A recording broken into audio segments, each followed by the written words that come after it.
Ladies and gentlemen, welcome to this edition of Cameroon Town Hall for Healthcare Professionals. Once again, we are here for another edition, but a very special edition as we shall be celebrating our first anniversary. It's been 1 year already since this initiative was born. And here we are still again, tuning in every fortnight to come have a conversation on how we can better the healthcare of the population in Cameroon. Today is going to be very exciting, and we shall be making a retrospection of how our 12 months has been, and we shall be looking at the way forward as well. So I want to take this opportunity to welcome all of you, ladies and gentlemen, for taking time again on your weekend to join us on this edition of the Cameroon Town Hall for Healthcare Professionals. This is a platform, as you know, that brings together healthcare professionals from Cameroon origin who are spread around the world in different parts of the world. And we have nurses, doctors, midwives, public health experts, clinical researchers, community healthcare workers. This is a platform that brings all healthcare professionals together for us to have a very fair, responsible, and respectful conversation as far as health in Cameroon is concerned. I want to thank our moderators who are all here with us. We have Dr. Allison is here. We have Dr. Brian Tekomo and Dr. Vivan Luisa. They are all going to be with me today for the stewardship for this session of the Cameroon Town Hall for Healthcare Professionals. And also to thank those who presented last week. We had a very interesting presentation on malaria last week. I want to thank our presenters for a very wonderful job that they did. And of course, we've always brought in the best speakers to this platform. Of course, today we shall follow the same tradition. What brought us together was COVID-19, and we always would start with updates on COVID-19. This time around, Muno Kenneth has put together yet another update for COVID-19. What is happening as far as COVID-19 is concerned? Muno. Okay. So thank you, Elvis, and it's always a pleasure being here with you all and also being in the town hall. So it's a wonderful thing to see that we are a year older, and it's thanks to all the special people who are here every day. And I keep wondering how we could make it this far, if not of the moderators who are here with us. So today we're just going to go quickly to the point before we start our celebration. I know when we started this whole journey together, we showed this chart, the current strategies in the battle against COVID. We spoke about the lockdowns, which were done in the beginning. We spoke about testing. We did talk about vaccination. No one thought we're going to get a vaccine this quick, but we did have several vaccines which are very efficacious. Therapeutics have been lacking for a while. We had some therapeutics, but that's not what has taken us out of the pandemic. What is actually taking us out of the pandemic is actually the vaccines. So this is the current state of the pandemic worldwide.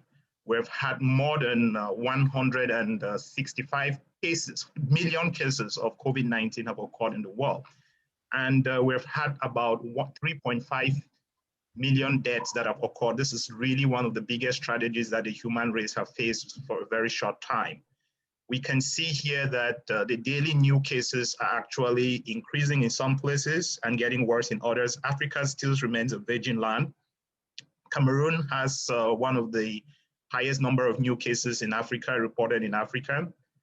And here we can see that this is the global state of the pandemic. As I told you, 166 million cases so far in the world. So right now, the big problem was in India. The number of cases in India is actually going down. And I think Africa should be at a lookout for cases to rise in Africa, and we should not be complacent. So looking at India, we did talk about the variants that are new in India and what the implications are. So far, the implications are not great in terms of vaccine, especially the Moderna and the Pfizer, but the rest of the world does not have this kind of vaccine availability. You do see here that the Indian cases are reducing, and we're hoping that this is actually going to continue to reduce because there's a big tragedy going on in India, the number of cases dying and the lack of oxygen. So here we can see the situation in India. Here we see that cases are reducing. On the other hand, Cameroon also, this is comparing for the past 2 weeks, we see that the cases, there are still cases, but the rate of rising of those cases are not as bad as they were some few weeks ago. Here you can see that we do have the daily new cases in Cameroon You could see here that Cameroon has had two peaks. The first peak, which was not as bad as the second peak, which we are still living in the second peak of the corona cases. Here we could also see the number of deaths. There were more deaths during the second peak than the first peak in Cameroon. So this is the vaccination rate taking place in Cameroon. Majority of the Cameroonians are getting the Sinopharm vaccine, while we do have the AstraZeneca also available in Cameroon. So looking at South Africa, which has had the highest number of cases in Africa, the number of cases are actually reducing. So this is kind of a good thing. And the US is still the champion with the number of cases, having almost 34 million cases of COVID-19, which is a very a paradox when it comes to healthcare system and trying to deal with the pandemic. So over the world, we have had 1.6 billion doses of COVID-19 vaccines have been given. So this is no longer a trial and error. We do know exactly how these vaccines work. We know exactly what they do. And here you can see.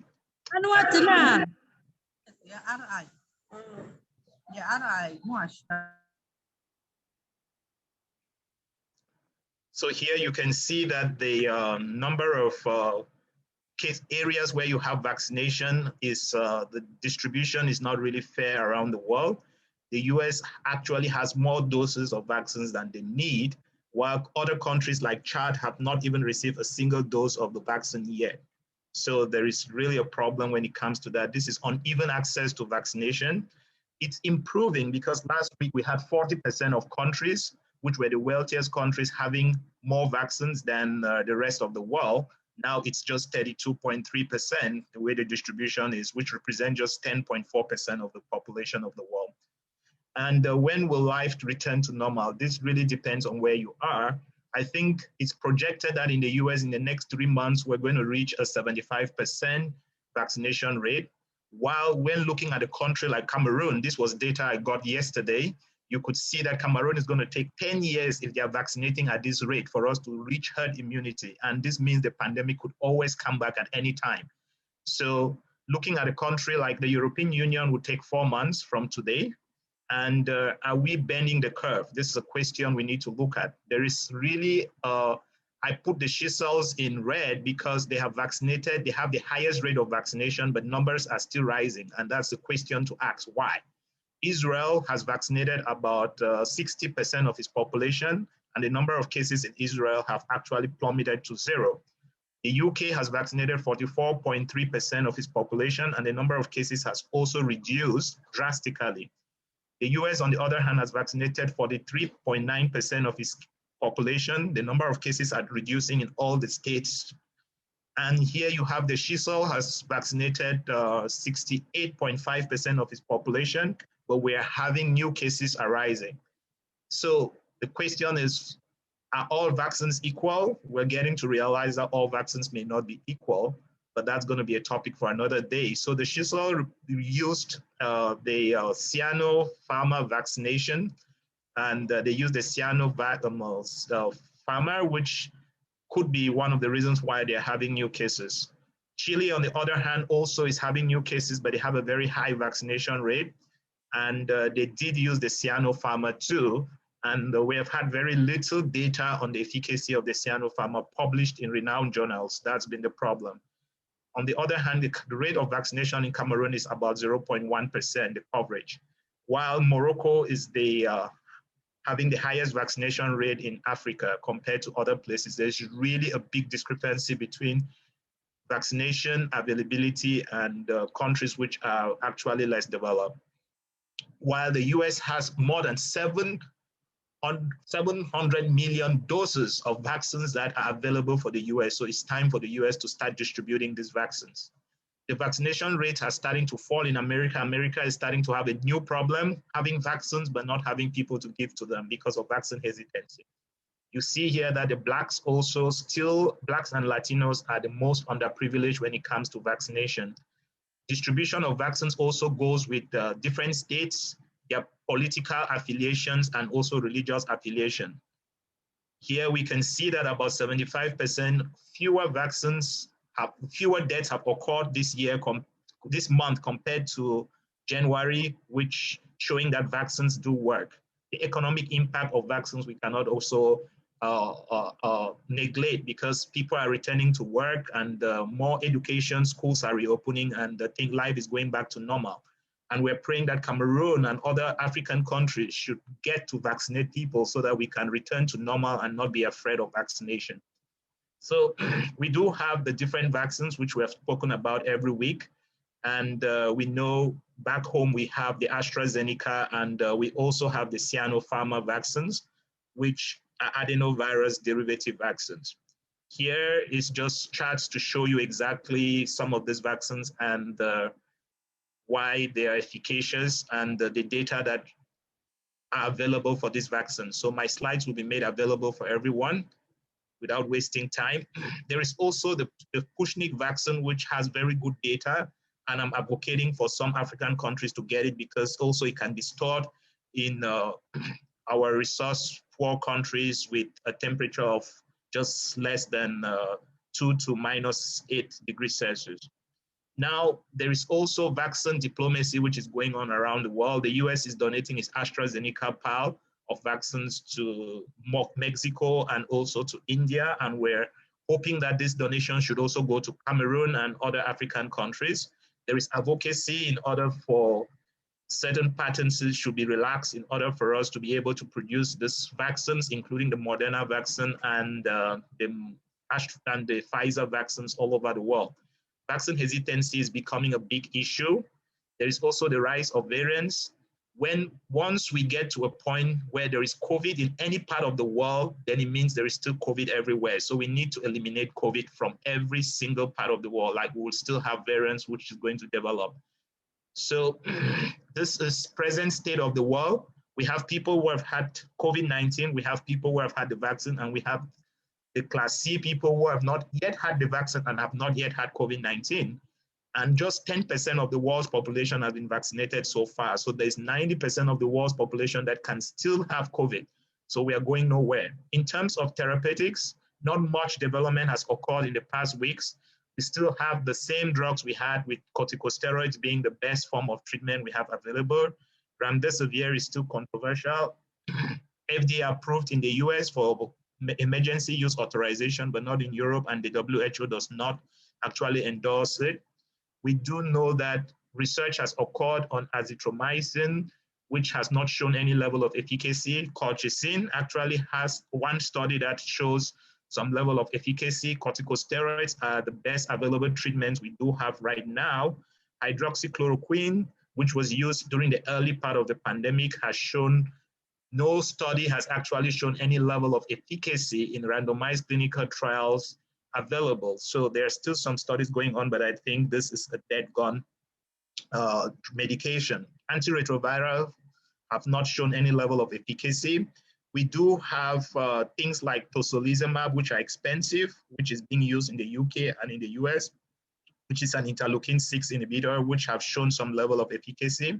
We have JAK2 inhibitors, which have shown level of efficacy. And I think that's where we are. This is just data showing you hydroxychloroquine. This is early data showing convalescent plasma, which has worked in certain situations. And I think this can also be done in resource-poor countries, just using plasma for those who were sick. There is mixed studies about this. This is a study on baricitinib and remdesivir, which showed reduction of stay in the hospital and has also shown a mortality benefit just recently. And this is just studies from tocilizumab. So we do know that in terms of therapeutics, we have gone a long way, but therapeutics is not what has taken us out of this pandemic. Zinc, vitamin C, and also vitamin D have not shown any level of efficacy in treating patients with COVID. In the outpatients, we do know that monoclonal antibodies have worked. They are actually one of the best things we do have right now. The best being the Regeneron and the Eli Lilly combinations, which do work for patients who are not very sick. But this is not available in Africa. So I'm not going to spend time talking about this because of the availability, which is not back home. But they are very efficacious. Ivermectin also is one of the drugs which has been used. There are still clinical trials going on. Meta-analysis have shown efficacy. And colchicine, as I said, has also shown some level of efficacy in some Canadian studies. You do have some anti-psychiatric drugs which are showing some promises, which we need further research in order to know exactly if they do work or not. Vitamin D levels have shown efficacy in those who have vitamin D. Have high vitamin D levels tend to have milder disease, but in treatment, vitamin D has not shown any level of improvement in treatment. So there's still drugs which are being tried, but what we know right now is that vaccines work magic. Vaccines have proven their level of efficacy. We do have 9 studies or more which have shown that the level of transmission reduces to less than 5% in areas where there is highly vaccinated people. So we know vaccines work. Their level of efficacy varies from one vaccine to the other. That's what we are getting to see. In cases of Chile and Argentina with the Seychelles Islands, we're seeing that not all vaccines are equal. So we're advocating for vaccines to be available for everyone and the best vaccines also, and also for patents to be relaxed. So I know these are some of the things people would ask you about friends, vaccine hesitancy. We're going to talk about this. I plan to wait and see if the vaccine is safe. That's how questions a lot of people are talking about. I'm concerned about possible side effects. I don't believe I need a COVID-19 vaccine. If people are still catching COVID after being fully vaccinated, what's the point? So you do have all of these reflections that are going around. I don't trust COVID-19 vaccine. I don't have health insurance, which is a big issue. What can I do in order to afford the vaccine? The US is free, in most countries it's free. So thank you, Elvis, and happy 1-year anniversary to this wonderful group. And I'm still amazed that we're still here and we're going on. So thank you. And that's it for me. Thank you so much, Dr. Munoken, for always putting this rich updates for the town hall. We are so happy you've been doing this. I can't imagine how you've been doing this for the past 12 months. Thank you so much. And I want to get back to the moderators and to get them have a shout out to the town hall. Alison? Hi, Elvis, and hi, everyone. Always a pleasure being with you again. I trust you're all doing well. And yes, we've come quite a long way indeed, Elvis. It's so exciting seeing the milestones we've achieved and to see everyone again this Saturday morning on my side and evening on some people's side. So that's it for me from now. Over back to you. No, but you have been one of those experts when it comes to vaccine hesitancy, and you've done a lot of work, and you've been highly solicited on different panels to talk on vaccine hesitancy. And since we are celebrating 1 year of being together, we were brought together by COVID-19. At some point, Muno thought that we could test ourselves out of the pandemic. We also thought we could treat ourselves out of the pandemic, but now he says we can only vaccinate ourselves out of the pandemic. But of course, we still hear that one of the problems is vaccine hesitancy. What is the update as far as vaccine hesitancy is concerned?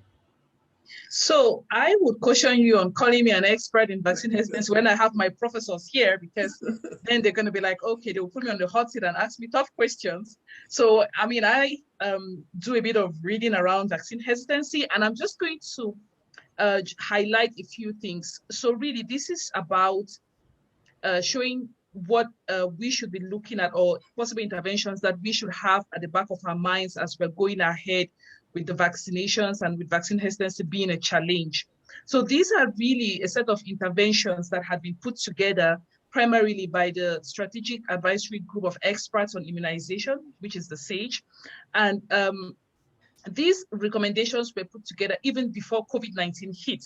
And it's interesting to see that even with the advent of COVID-19, they are still quite relevant. So before we dive into this quick run through of slides around how to potentially address vaccine hesitancy, I want you all to just think at the back of your minds what you think would be the most effective interventions that can reduce hesitancy, because you might be surprised that what you have at the back of your mind based on evidence might not necessarily be what is working. So this is a quick plan of what we're going to run through. So just a reminder that, you know, this concept of hesitancy is a complex phenomenon, and the aim is that you're trying to move people from being highly hesitant, so with low demand in vaccine to moving them to an area where there's a high demand of vaccine. And people usually who are hesitant would range from people who accept all vaccines to people who refuse all. So you can even have people who would accept the vaccine, for example, if they're unsure, but they are still hesitant. So if you have even 100% coverage in COVID-19 immunization in your context, it does not necessarily mean that there is no vaccine hesitancy. So keep an eye out for hesitant people. And it varies by context, by time, by place, and as you can see, by vaccine. There are some parents who would have taken all EPI vaccines, but now with COVID-19, they're like, no, that's a different vaccine. We don't know about it. It's new. It was made too fast for whatever reasons. They would say no to the COVID vaccine, but they would take all other vaccines. So it really does vary by vaccine type as well.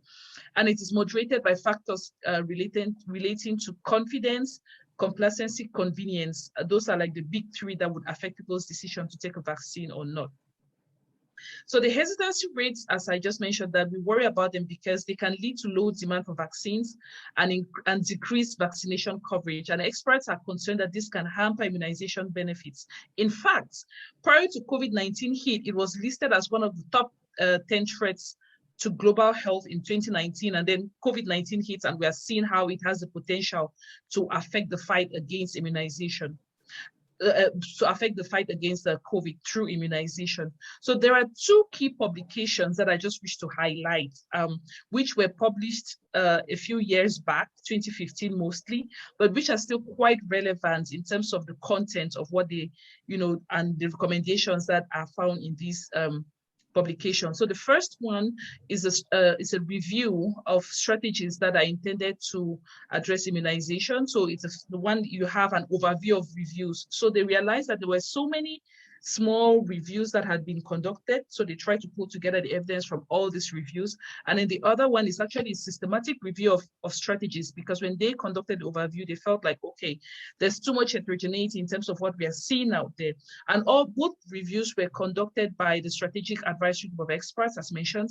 There are many other very good key documents out there. A lot of them published by the WHO and some key academic researchers, which could inform us on how to address vaccine hesitancy. But I will just highlight these two for today. And what they did is that they conducted a review of reviews in which they looked at 15 reviews of interventions to reduce vaccine hesitancy or increase uptake. Two of these reviews included studies in high-income countries that directly targeted strategies to address vaccine hesitancy. And 3 reviews included mostly studies with high risk of bias that focused on low and middle-income countries. The systematic reviews of strategies included 181 studies in total across the globe. And what they found is that there were several groups of interventions that were implemented across different settings. So whether they targeted individual people, parents, or healthcare workers, or they targeted community health workers, or they targeted people at the community level, or some of the interventions were done online. But almost all of these interventions can more or less be grouped under 5 big headings. So you have interventions aimed at educating or raising awareness. You have incentives, which could be financial or non-financial. You have dialogue-based interventions, which is quite a big umbrella. And then you have reminders or recall-based interventions. And then you have policies, such as maybe making immunizations mandatory. And what they found is that there is no solid evidence on which to make recommendations for any specific intervention. And they recommend that, you should not just focus on one intervention, but people will tend to combine several interventions in order to ensure that they have a good outcome. Most interventions that were used to target vaccine hesitancy are similar to traditional strategies that are implemented in order to increase vaccine acceptance. And the majority of interventions that had been tried are based on knowledge and awareness, but that these interventions based at raising knowledge and awareness are not necessarily the most adequate when it comes to, how effective these interventions could be.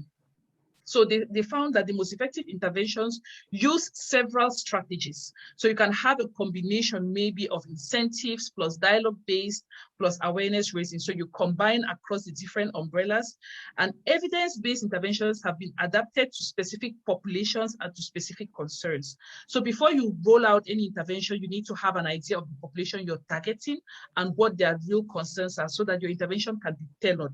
Hence, there is no one-size-fits-all intervention. You don't have a magic bullet intervention that, when implemented across all countries, targeting all populations, would yield the results that you want.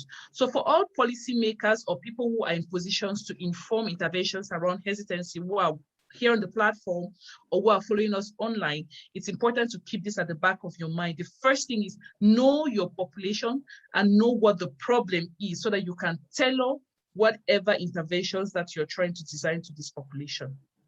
Okay, so what did the SAGE recommend? That multi-component interventions were more effective than single-component interventions. That targeting of populations is very important. Interventions based on dialogue seem to work. Non-financial incentives might be effective in some settings, such as food stamps, given to people might help in some specific contexts. And recall interventions, things like text messages to remind people. For those of you who had your first dose of the COVID vaccine, you must have received a text message to tell you, oh, your appointment for the second dose is coming up. So reminders like that would help to increase uptake. And that there is a need for studies in low and middle income countries, as most of the studies that were initially reviewed were conducted in high income settings, limiting generalization of these findings to low and middle income settings. Of course, since these recommendations were published, there has been an increase, at least in the number of studies that have been conducted in low and middle income settings. And we're just going to look through some of these interventions to see. So the issue with incentives, some people have tried financial incentives and others have tried non-financial incentives. And there's a suggestion that, well, having non-financial incentives could increase uptake on immunization. But the question is, when you coerce people, or when it looks like you're coercing people, they would come and take the vaccine. But does the fact that they take the vaccine mean that they are not hesitant? Of course, it will increase uptake, but it doesn't necessarily mean that it addresses the key question of how do you curb vaccine hesitancy? So for dialogue-based interventions, involvement of religious and traditional leaders has proven to be successful, as was the case of the polio immunization programs that happened up north in Nigeria, and in some settings in West and Central African Francophone African countries. So there they've shown that, involving religious leaders and dialoguing with them has shown to be effective, especially when the primary problem is coming from religious beliefs. Social mobilization among parents in low-income settings has also proven to be successful, as based on some examples in Nigeria. Social media has had positive impacts on in some high-income settings, but then there is lack of sufficient data about its effect in low and middle income settings in curbing hesitancy. We know that it has helped to fuel hesitancy, but we don't know about its effectiveness in being used as a tool to, to handle or to mitigate the effects of hesitancy. And usually with this kind of social media intervention, some of the challenges involved are that it's difficult to measure the independent effects of the social media intervention, because usually it's ongoing alongside many other events that are happening in that particular setting. And then it could become a source of negative rumors. So just as mentioned, you can use social media to counter hesitancy, but then it seems to be an even more powerful tool in spreading hesitancy. So some other dialogue-based interventions that emphasize community engagement, social mobilization, and improved communication of healthcare workers have been shown to be effective as well in improving participation in immunization programs and demand for vaccines. So mass vaccination promotion campaigns can reinforce positive attitudes toward vaccination. However, they tend to be implemented within the context of a particular immunization program, and hence their true effect is difficult to evaluate. Mass media targeting parents with low awareness of health services may be successful, but that would only work if the challenge here is that, the The reason for hesitancy was lack of sufficient knowledge and lack of awareness. Again, similar to other interventions, assessing the true effect of these interventions can be challenging. And there are other types of evaluations subject to bias and confusion with this kind of interventions. So the direct impacts can be difficult to assess, as they are typically implemented within larger interventions that are aimed to mitigate vaccine hesitancy. Communication tool-based training for healthcare workers has worked in some settings like in India and in Pakistan, even though its effects in Africa is still currently being assessed. And we think that in the case of vaccine hesitancy, this towards the COVID-19 vaccine, this is an intervention that could be potentially very useful. The reason I want to flag this one is because there's some evidence coming out that hesitancy among healthcare workers in the context of the COVID-19 vaccine is important. So healthcare workers who have been shown to be the torch bearers in informing people in the communities about what the benefits of vaccines are the ones that are currently hesitant. And some of the reasons is because they are afraid of side effects, maybe because they have partial knowledge about the immunological concepts around the development of these vaccines, and they are not very sure about what they are getting in terms of the knowledge. So if you're able to train them, first of all, to educate them, and then to train them on how to communicate, things like the side effects and the risk associated with vaccines to other people, it helps to empower them and hopefully could help to improve uptakes of the vaccine by healthcare workers and then by their communities. So as mentioned, reminder recall interventions have been shown to be helpful, even though there's little evidence in helping that supports their effect directly on vaccine hesitancy, but they do increase uptake. If I didn't get a text message, for example, to remind me about my next vaccine appointment, there's a high probability that I might forget due to competing engagements. So there's this whole concept around messaging for vaccine acceptance. It's in settings where people are not taking the vaccine because they are complacent. There's a suggestion that if you package the message in a way that shows them the severity of the disease, they might take the vaccine. It would help to take, care of that complacency. However, experts in communication caution us that we need to be careful because the images and some of the messaging that we use, instead of getting these parents to accept the vaccine, might instead frighten them, like in the case of this child's image that was used in trying to portray the dangers of measles. So it might instead frighten parents instead of getting them to accept the vaccine. But the way the messaging for vaccine acceptance or vaccine uptake is done can be very powerful in terms of whether people are going to take the vaccine or not. So mandatory vaccination has been questioned, and we can all see by now, based on what we pick up on social media, that if governments have to make COVID-19 vaccines mandatory, it's probably going to start a war across countries. People are going to be like, no, why are you forcing me to take a vaccine which I don't want? So there have been questions around the use of mandatory vaccination. There are some countries that have more or less made vaccines mandatory in their settings. Maybe they would tell you, if your child, especially with the EPI vaccines, if your child is not vaccinated, then your child cannot attend classes because then your child poses a risk to other children who are in that class, for example. So you need to show your child's vaccination card for your child to be admitted into a school, for example. So in some settings, this might have helped a little, but in the context of COVID-19 vaccine, we doubt if this is going to work. Plus, the fact that you make vaccines mandatory and parents go take the vaccine does not necessarily mean that they are not hesitant to that vaccine. So it could increase coverage, but it doesn't necessarily solve the problem of vaccine hesitancy. So there are some other interventions such as policies and programs. Since 2013, the joint reporting form by the WHO is now capturing indicators around vaccine hesitancy so as to help them monitor the rates of vaccine hesitancy in countries and to document the primary reasons why people are hesitant. And this could help inform countries on the state of vaccine hesitancy within their settings and to guide policies and interventions that could curb vaccine hesitancy in these settings.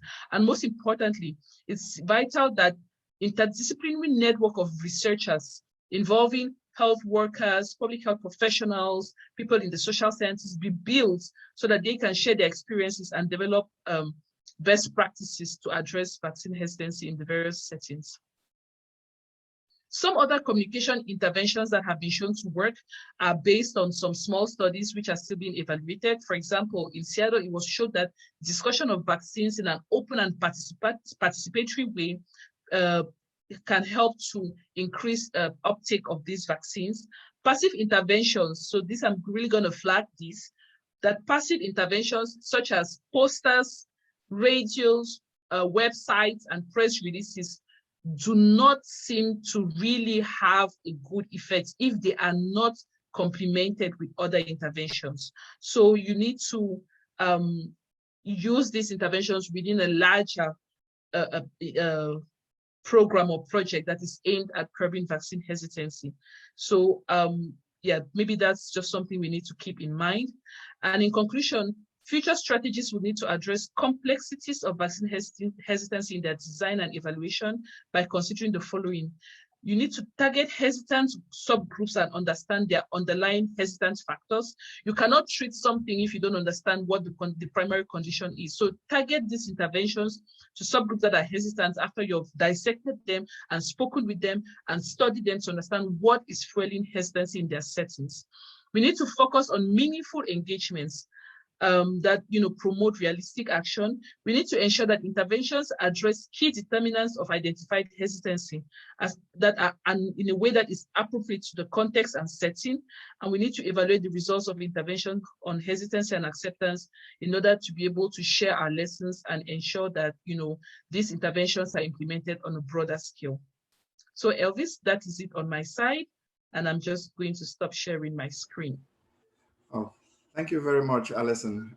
Who else would have put this kind of amazing presentation on vaccine hesitancy? You've been doing a lot of work on this subject, and so that's why I call you a trusted authority. So thank you so much. We really think that, as you said, it is important for us to, while we try to solve the problem of vaccine hesitancy, to know that the contexts differ and the underlying reason why people refuse to get vaccine might not be the same in different contexts. So it's good to identify subgroups and target them differently. And so thank you so much for putting this together. Lisa, you want to say hi to Town Hall? Hi, Elvis, and hello, everyone. It's really always a pleasure coming back, and happy 1-year anniversary to all of us. It's been a pleasure and a humbling experience for me. And thank you to all the moderators who have been great coaches. Like, the work that goes behind, it's amazing. And I really look forward to this celebration today. Thank you, Elvis. No, thank you. Brian? Yeah, happy anniversary to the entire town hall. It's really been an immense journey that we have all taken.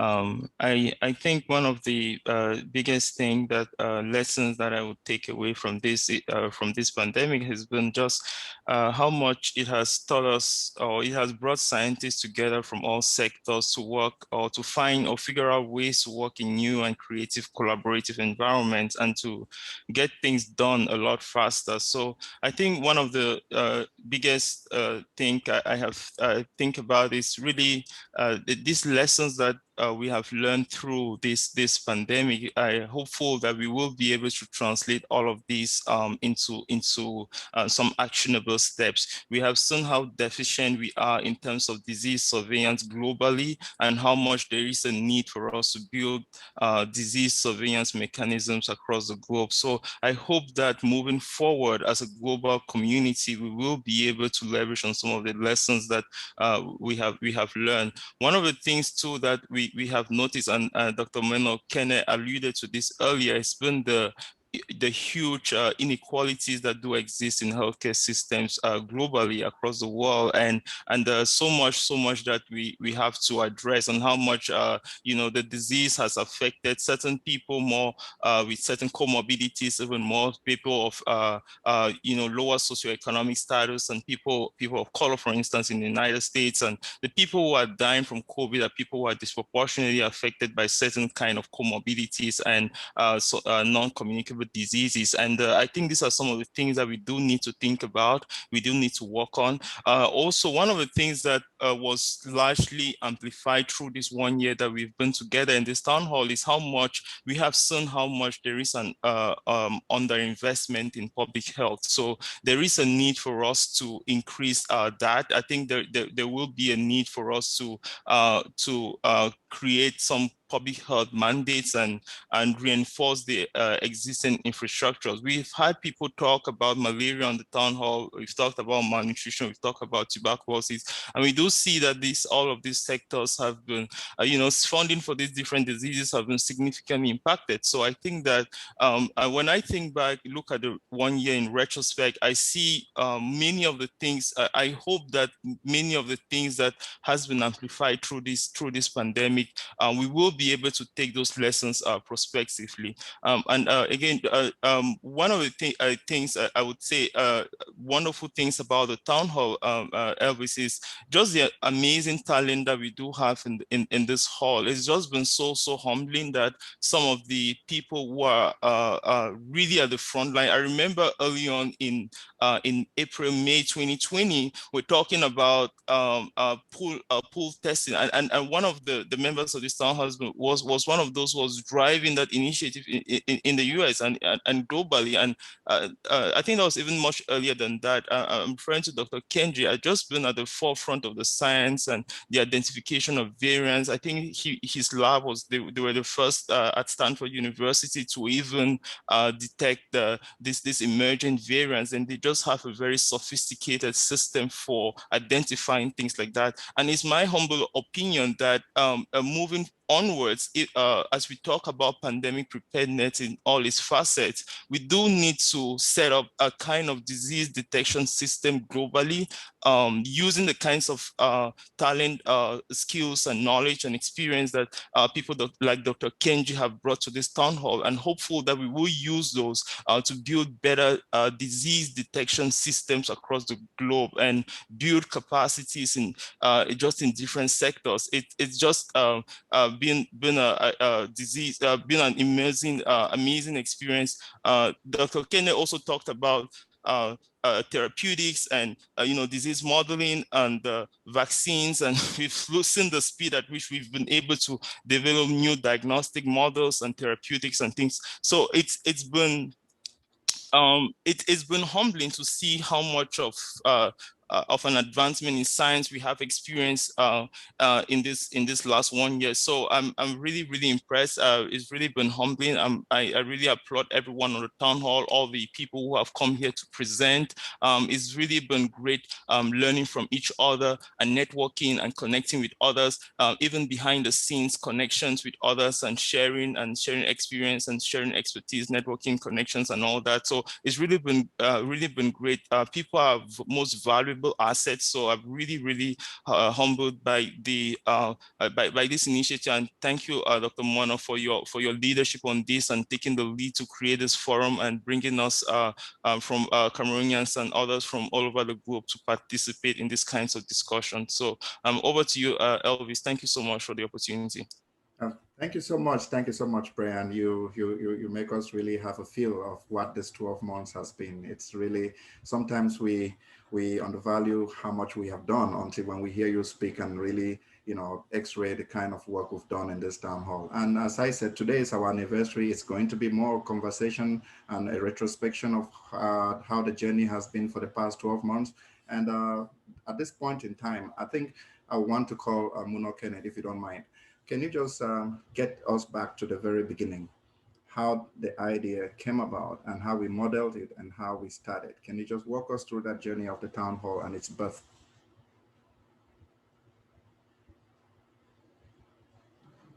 Well, Elvis, I cannot talk about this town hall without talking still about you and Allison at the beginning. Just behind the scene, this all started back when we had the pandemic in the US. And after I was working as an internist, and I saw a lot of patients die in New York. So in the beginning back in February, everyone was talking about COVID. Being a public health specialist and also being a clinician, and after working some time in the lab, I felt this was going to be a global pandemic rather than what was expressed by the rest of the world. And the level of traveling in the world was so sophisticated at this time.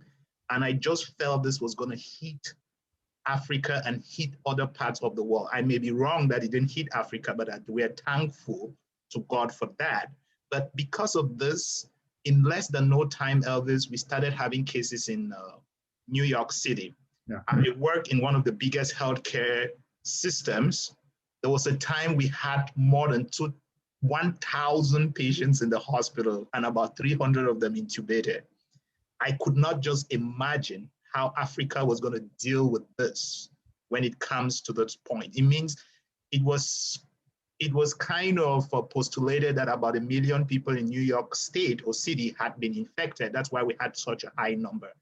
Based on this, I thought we should create a forum where we could share our ideas, what we have seen with physicians, clinicians back home, with laboratory scientists, with nurses, with doctors, with pharmacists, everyone back home in Cameroon. They should understand what we are going through so that they don't make the same mistakes we make.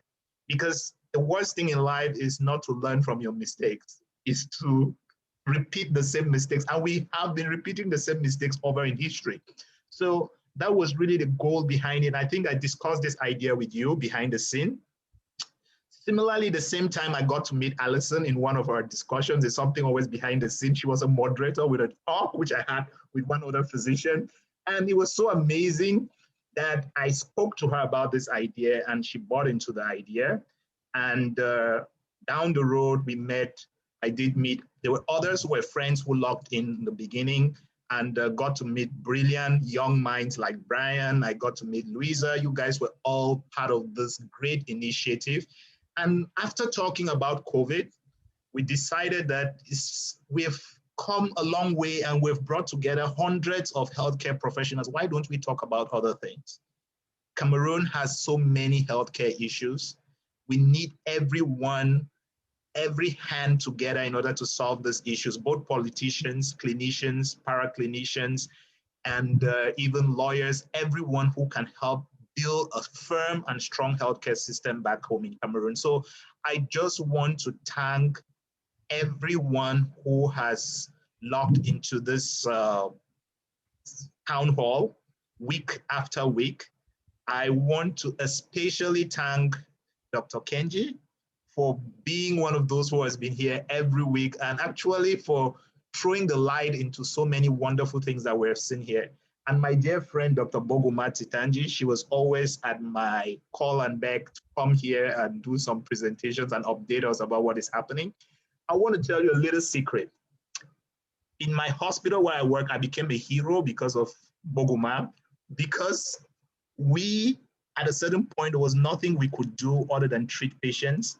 She gave me ideas that have become real basic science. And that is why I tend to now have more confidence that even in the beginning of a pandemic like this, little minds can do great things.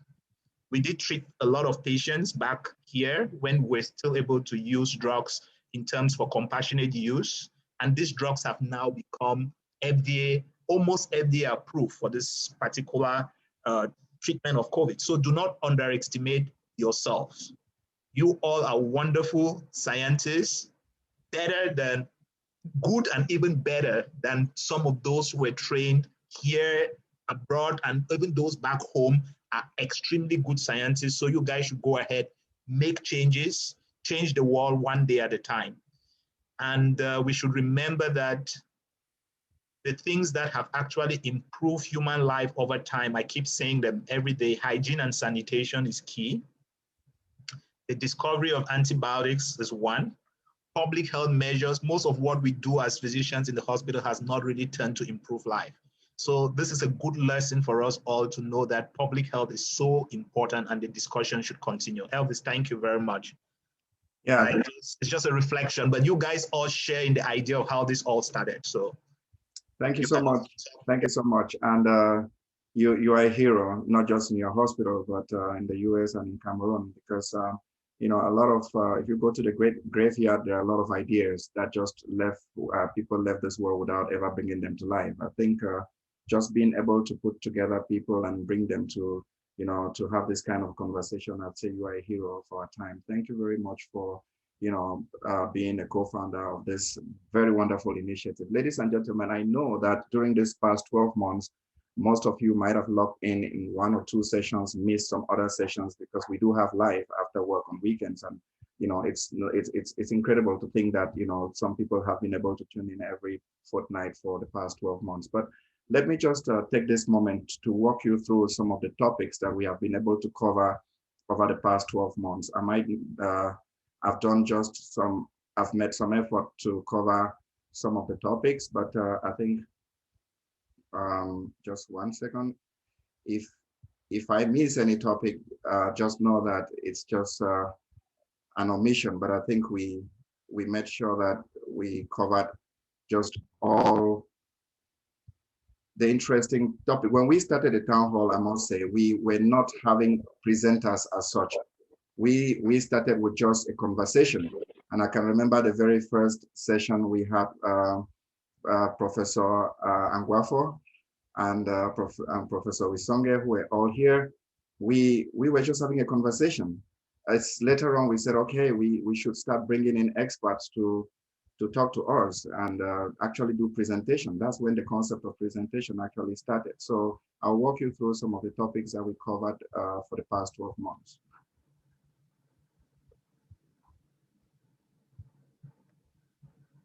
Right, so we've already thanked Muno Kenneth for being our co-founder. You did an amazing job. And I want to also thank Alison, thank Louisa and Brian for always being there. You guys are amazing, moderators, eloquent, you know, always being able to chime in, even sometimes when we don't have what to say. You are able to bring up something and say it in a way as if we prepared just so much. Thank you so much for being these experts, which you didn't prepare for, but which you did it so wonderfully. The first time we started a town hall, we had some conversations. June 20th was the second edition. The first edition was just a conversation, but I decided to start with the June 20th edition, where we came together to talk about COVID-19 and the Cameroonian experience. And the topic was prevention of a pandemic. What can Cameroon learn from the US Lousy experience? It was called the Lousy experience because at that point in time, the US was just confused. We had a lockdown. New York was shut down and nobody was able to go out. Vehicles were not moving. So there was a whole panic. And we're thinking about Africa and Cameroon.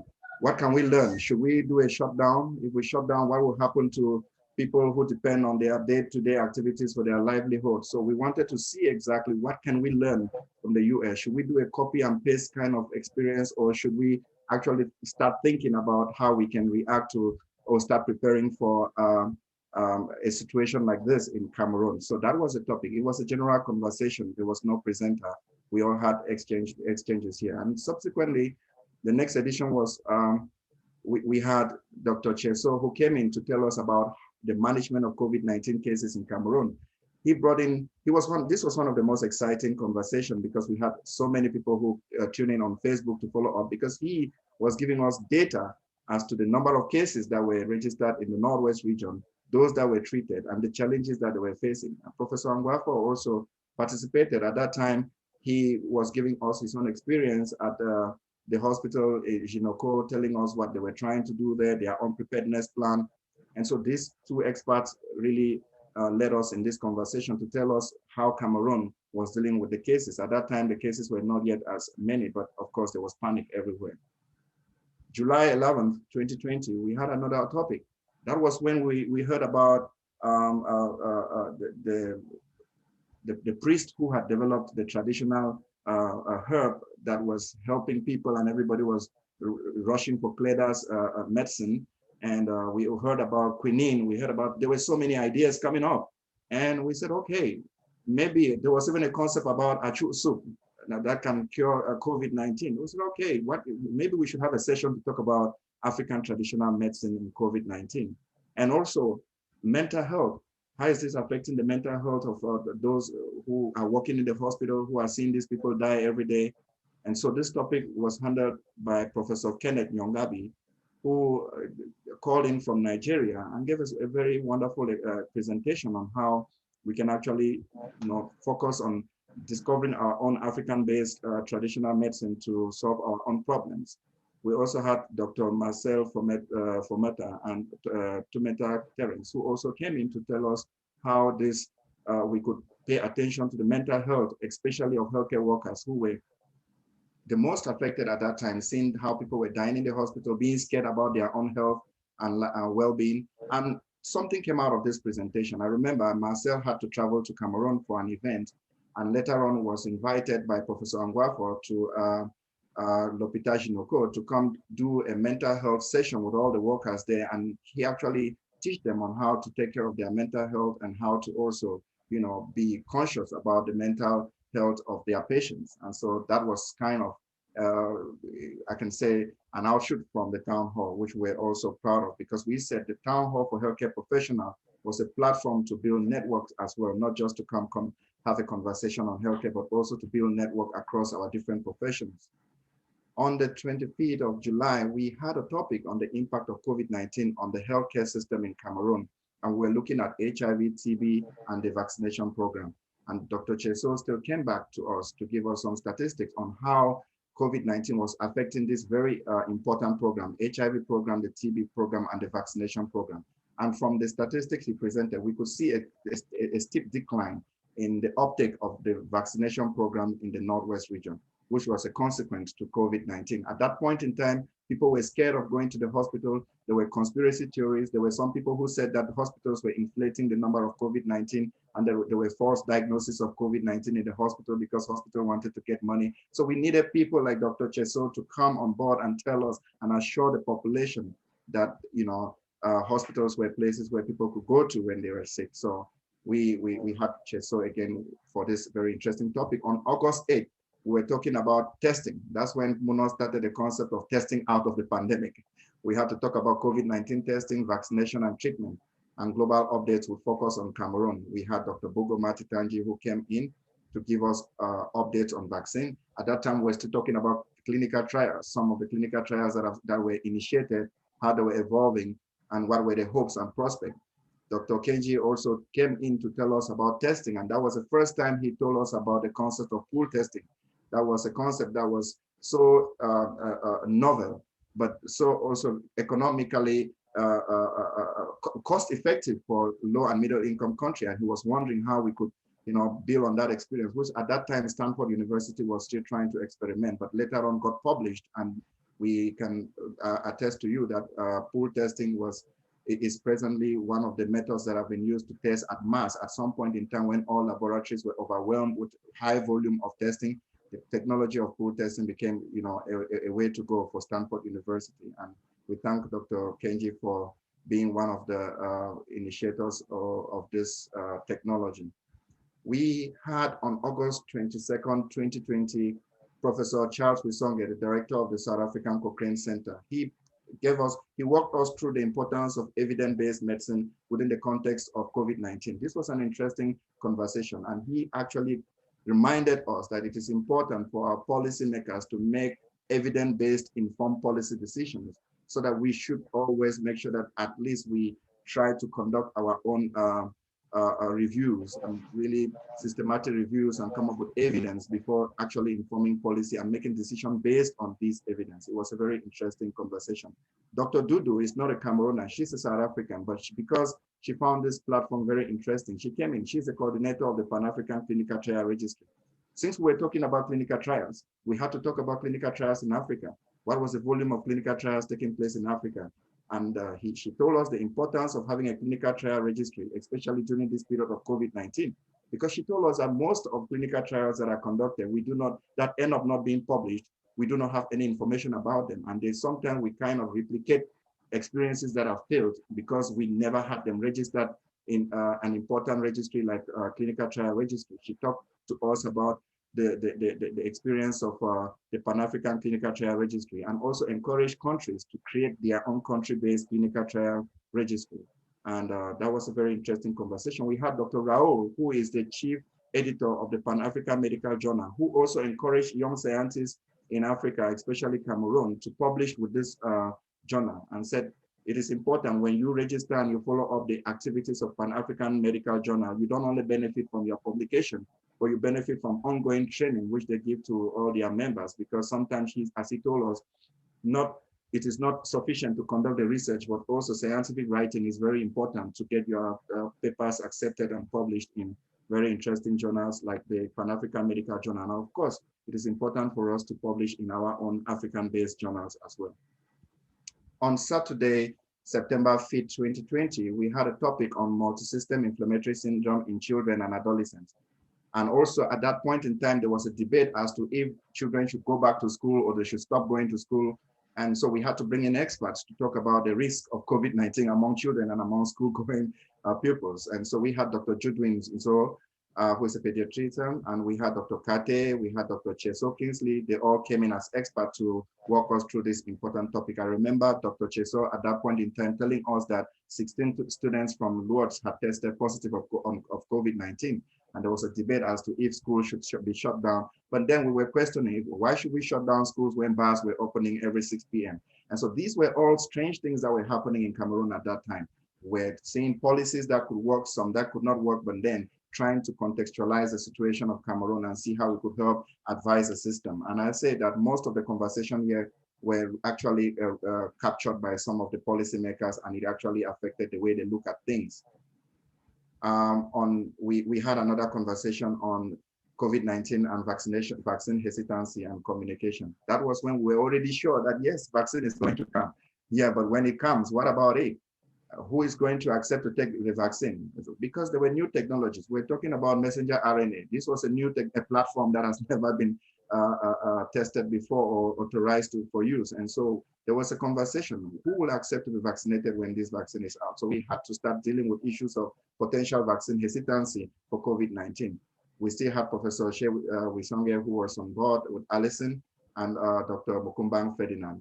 This was an interesting conversation as well. And still in October, we had COVID-19 and pharmaceutical regulation in Africa, the current state and opportunities. Then Dr. Ayof had to come in and say, yes, we are talking about vaccine.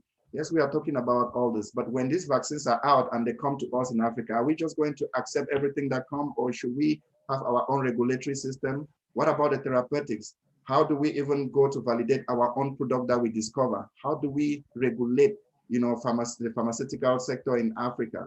This was a very important call to us that we should start thinking about regulating, putting in place our own African-based regulatory system, and not just waiting that when a product has been validated and accepted by EU or validated by WHO, then it is used, it is best for use in Africa. But that Africans should also try to set up their own regulatory system in order to ensure that garbage does not come in as well. That was a very interesting conversation from Dr. Mafo Ayob. Then we started, going into the real issues of ethics. We had to look at communications and ethics versus public health good. And this was still issues around vaccine. This topic came in because there was a situation in Douala where a doctor was seen in school trying to force some parents to vaccinate their children. And we said, oh, this is coming at a time when we are already talking about vaccine hesitancy. We hope this does not affect the population when the vaccine finally comes out. And so we had to talk about the importance of ethics versus public health good. And this was really an ethical debate, and it was a conversation. We never actually had some specific speakers, but I can remember very well Ojong was one of our philosophers of the day, trying to paint a picture of the importance of upholding ethics even in the midst of a pandemic. Then we had on the 31st of October, a topic, improving clinical care through audit and feedback, and the case study for COVID-19. And this was done by Dr. Okwen Patrick from the Bali, who is the DMO of the Bali Health District. And he actually brought to us this idea of audit and feedback during the case of COVID-19. And it was a kind of an interesting concept to see how we could put in system in place to actually audit and be able to diagnose where the problem is and be able to put in place system that work, rather than to just implement things without actually doing an audit to know where we are failing in our different healthcare systems. We had on November 14 this is when, as Mona told you a while ago, we started moving out of COVID and said, oh, we can't just be talking about COVID. There are other problems in Cameroon. Let's look at other problems that are affecting our population.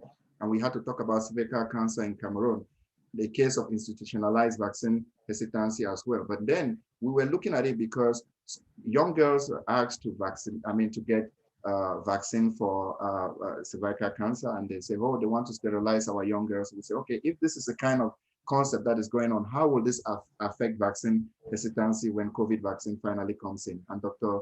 Samuel Ojong actually was our expert of the day that walked us through this conversation. He is an expert in reproductive and sexual health at the London School of Hygiene and Tropical Medicine. One of our very co-founders too of this town hall. So Saturday, November 28th, we had to bring in some updates on vaccine. At this point in time, we're already in November. Donald Trump had told us that by November, vaccines will be out. We're closer to that rendezvous. And so we're already getting some data from all the clinical trials that were going on. Vaccine was already on the way. There were some that were already submitted for emergency use authorization with FDA. And so we said, okay, Bugoma, come back, tell us what's happening. She came walk us through where we were as far as vaccines were concerned, was concerned, as well as therapeutics. So she was also our expert of the day. Then we were at the end of the year, December, while people were busy with end of year things, we were busy at the town hall thinking of how to also continue to update ourselves with what was going on and to see what kind of innovation could help us solve the problem of COVID-19 in Cameroon. Then we had to talk about telemedicine, using telehealth to expand access to essential healthcare. And Dr. Cedric, who is a pharmacist based in New York, had to be our expert of the day. He is a co-founder of Welcome, an innovation that he's testing in Cameroon to see how he can use telemedicine to reach out to the population. And we also had another doctor from the US, I think he's based in Delaware, Dr. Roger Souke, who also has a very interesting telemedicine program in Cameroon called UFAM, that is helping people to gain access to medication by identifying pharmacists and knowing what product is found in which pharmacy in order to reduce the time people shop from pharmacy to pharmacy looking for prescribed medication. That was all during this edition. Then we moved on to December, which was the last session of the year, December 25th. And this was just a question and answer session on the COVID-19 virus and vaccine.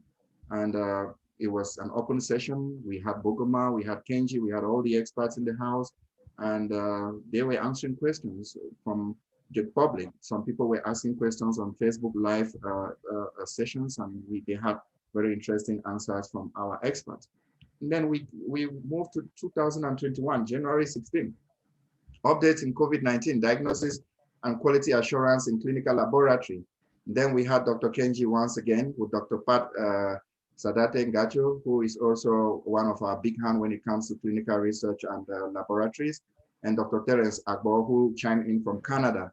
These were all experts when it comes to clinical laboratory work, and they walk us through the importance of quality assurance and how, even with limited resources in Cameroon, we could still make sure that we put in place quality assurance system to make sure that results from our lab are trusted. And I remember the quotation that Kenji made, that a poor diagnosis is worse than no diagnosis at all as far as lab is concerned. And we went to January 30th, another topic coming out of COVID-19, the need to strengthen global health system to ensure integrated COVID-19, HIV and TB diagnosis. And that's when Dr. George Alemji came in from Seattle to walk us through this very interesting session where he was looking at the health system globally. And I can say it was a very interesting conversation because he was looking at HIV, tuberculosis, as well as COVID-19, and how in an integrated manner we could strengthen the healthcare system to target this global scourge. We moved from Dr. Alemji, and in February 13, we had another topic now, maternal mortality. Out of COVID-19, maternal mortality. Then we brought in our OB/GYN experts, Dr. Kingsley Ombako and Dr. Ojong Samuel, who walked us through this very interesting topic. They reminded us of the burden of maternal mortality in Cameroon. And we all look at some of the loopholes and where we think Cameroon needs to do much more work to reduce maternal mortality. We were reminded that Cameroon is number 18 among the 20 countries with the highest contributors of, who are the highest contributors of maternal mortality globally. And so there is still so much work to be done in this domain in Cameroon. And from maternal mortality, we move on to infant mortality on the 27th of February. That's when we brought in Dr. Lucas Eso and Dr. Judwin to tell us about infant mortality. And it was amazing to hear from them that 35% of infant mortality in Cameroon are due to preterm births. And also that breastfeeding is the most cost-effective way in which we can reduce infant mortality and not vaccination, as most of us thought during the pool session that preceded this session. We left from there to March 27, and we had access to surgical care in Cameroon. That's when we brought in our expert, Dr. Tim Fabrice Tiancho, and Dr. Ignatius Esene, the neurosurgeon, who gave us an amazing presentation on neurosurgery in Cameroon. We heard from him that about 5 million, essential neurosurgeries go unchecked globally. And he actually walked us through the fact that just 20 neurosurgeons are found in Cameroon. That's about 1 million, a population of 1 million per neurosurgeon. So that was a very, very big disparity there as far as healthcare is concerned. We left from surgery and we went back to End Tuberculosis 2030 agenda to look at where Cameroon is on this very ambitious plan. That's when Dr. Christelle and Dr. Crespo, who is based in Japan, came in and walked us through tuberculosis and how Cameroon was performing and what we could do to make sure that Cameroon actually step up its contribution to the fight against tuberculosis. And on April 24th, we came back to COVID-19 to look at the variants. So we had moved vaccine at camp. We were happy, we were being vaccinated. And then we started getting some new terminologies, variants, South African variants, Japanese variants. At some point, I thought they were going to call Misaje variant, which is my village in Cameroon. But then, thank God, we never had Misaje variant. But of course, they walked us through. Dr. Bugoma brought in this update on the variants and therapeutics and all where we were as far as the pandemic is concerned, and looking at maybe the pandemic 2 years from now, where we think we could be. We left then and entered the month of May, which is where we are now, the last session which we had on the 8th of May, and the topic was malaria control in Cameroon. Zero malaria starts with me, that was a slogan. We brought in Dr. Wingo Hamado, we brought in Dr. Che Amading, and Dr. Folak Emmanuel. This was a very interesting conversation. It's still fresh in your mind. I don't need to say much about it. Ladies and gentlemen, that is the journey that we have been able to walk for the past 12 months. You can see how diverse it was, but of course, the central focus was COVID-19. So once again, I thank you so much for being here every fortnight for us to have this interesting conversation. And so at this point, Luisa, why not take the breath from me and tell us what your experience has been, along this very interesting journey of the town hall. Wow, Elvis, wow. I'll say wow like 5 times or 10 times. Like, this is amazing. First of all, thank you so much for putting this together so we can have really appreciate how far we've come. Like, sometimes when we say it's a 1-year anniversary, we're like, oh, it's just 1 year. But when you look at the amount of knowledge that has been shared in the town hall and the type of experts that we had delivering this knowledge to us, it is amazing.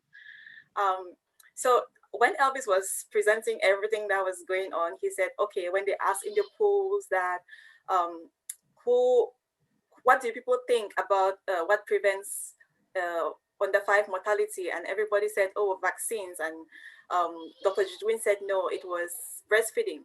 That's when you see like the difference between what people had as knowledge and what people are gaining after coming to the town halls.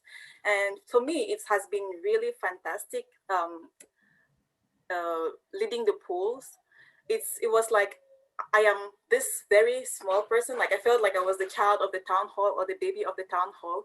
And then I have this priority to see what the professionals think, like I'm sitting there, and when people's votes are coming in and I see how what responses they are picking, it's like, oh, wow, I didn't think somebody would take this answer.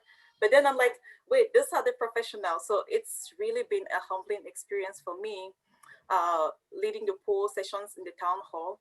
And thanks to all the presenters, I don't know how to say this, but the amount of knowledge that we get, I always joke with Alison that after every town hall session, they should give us a certificate for maybe a BSc in laboratory sciences or in monitoring quality improvements in the lab or in vaccine hesitancy. Like, I feel like we should all have a degree from all of those topics because they are really well explained, and they've shaped a lot of the way we say things, the way we do things, and the way we even think about different things.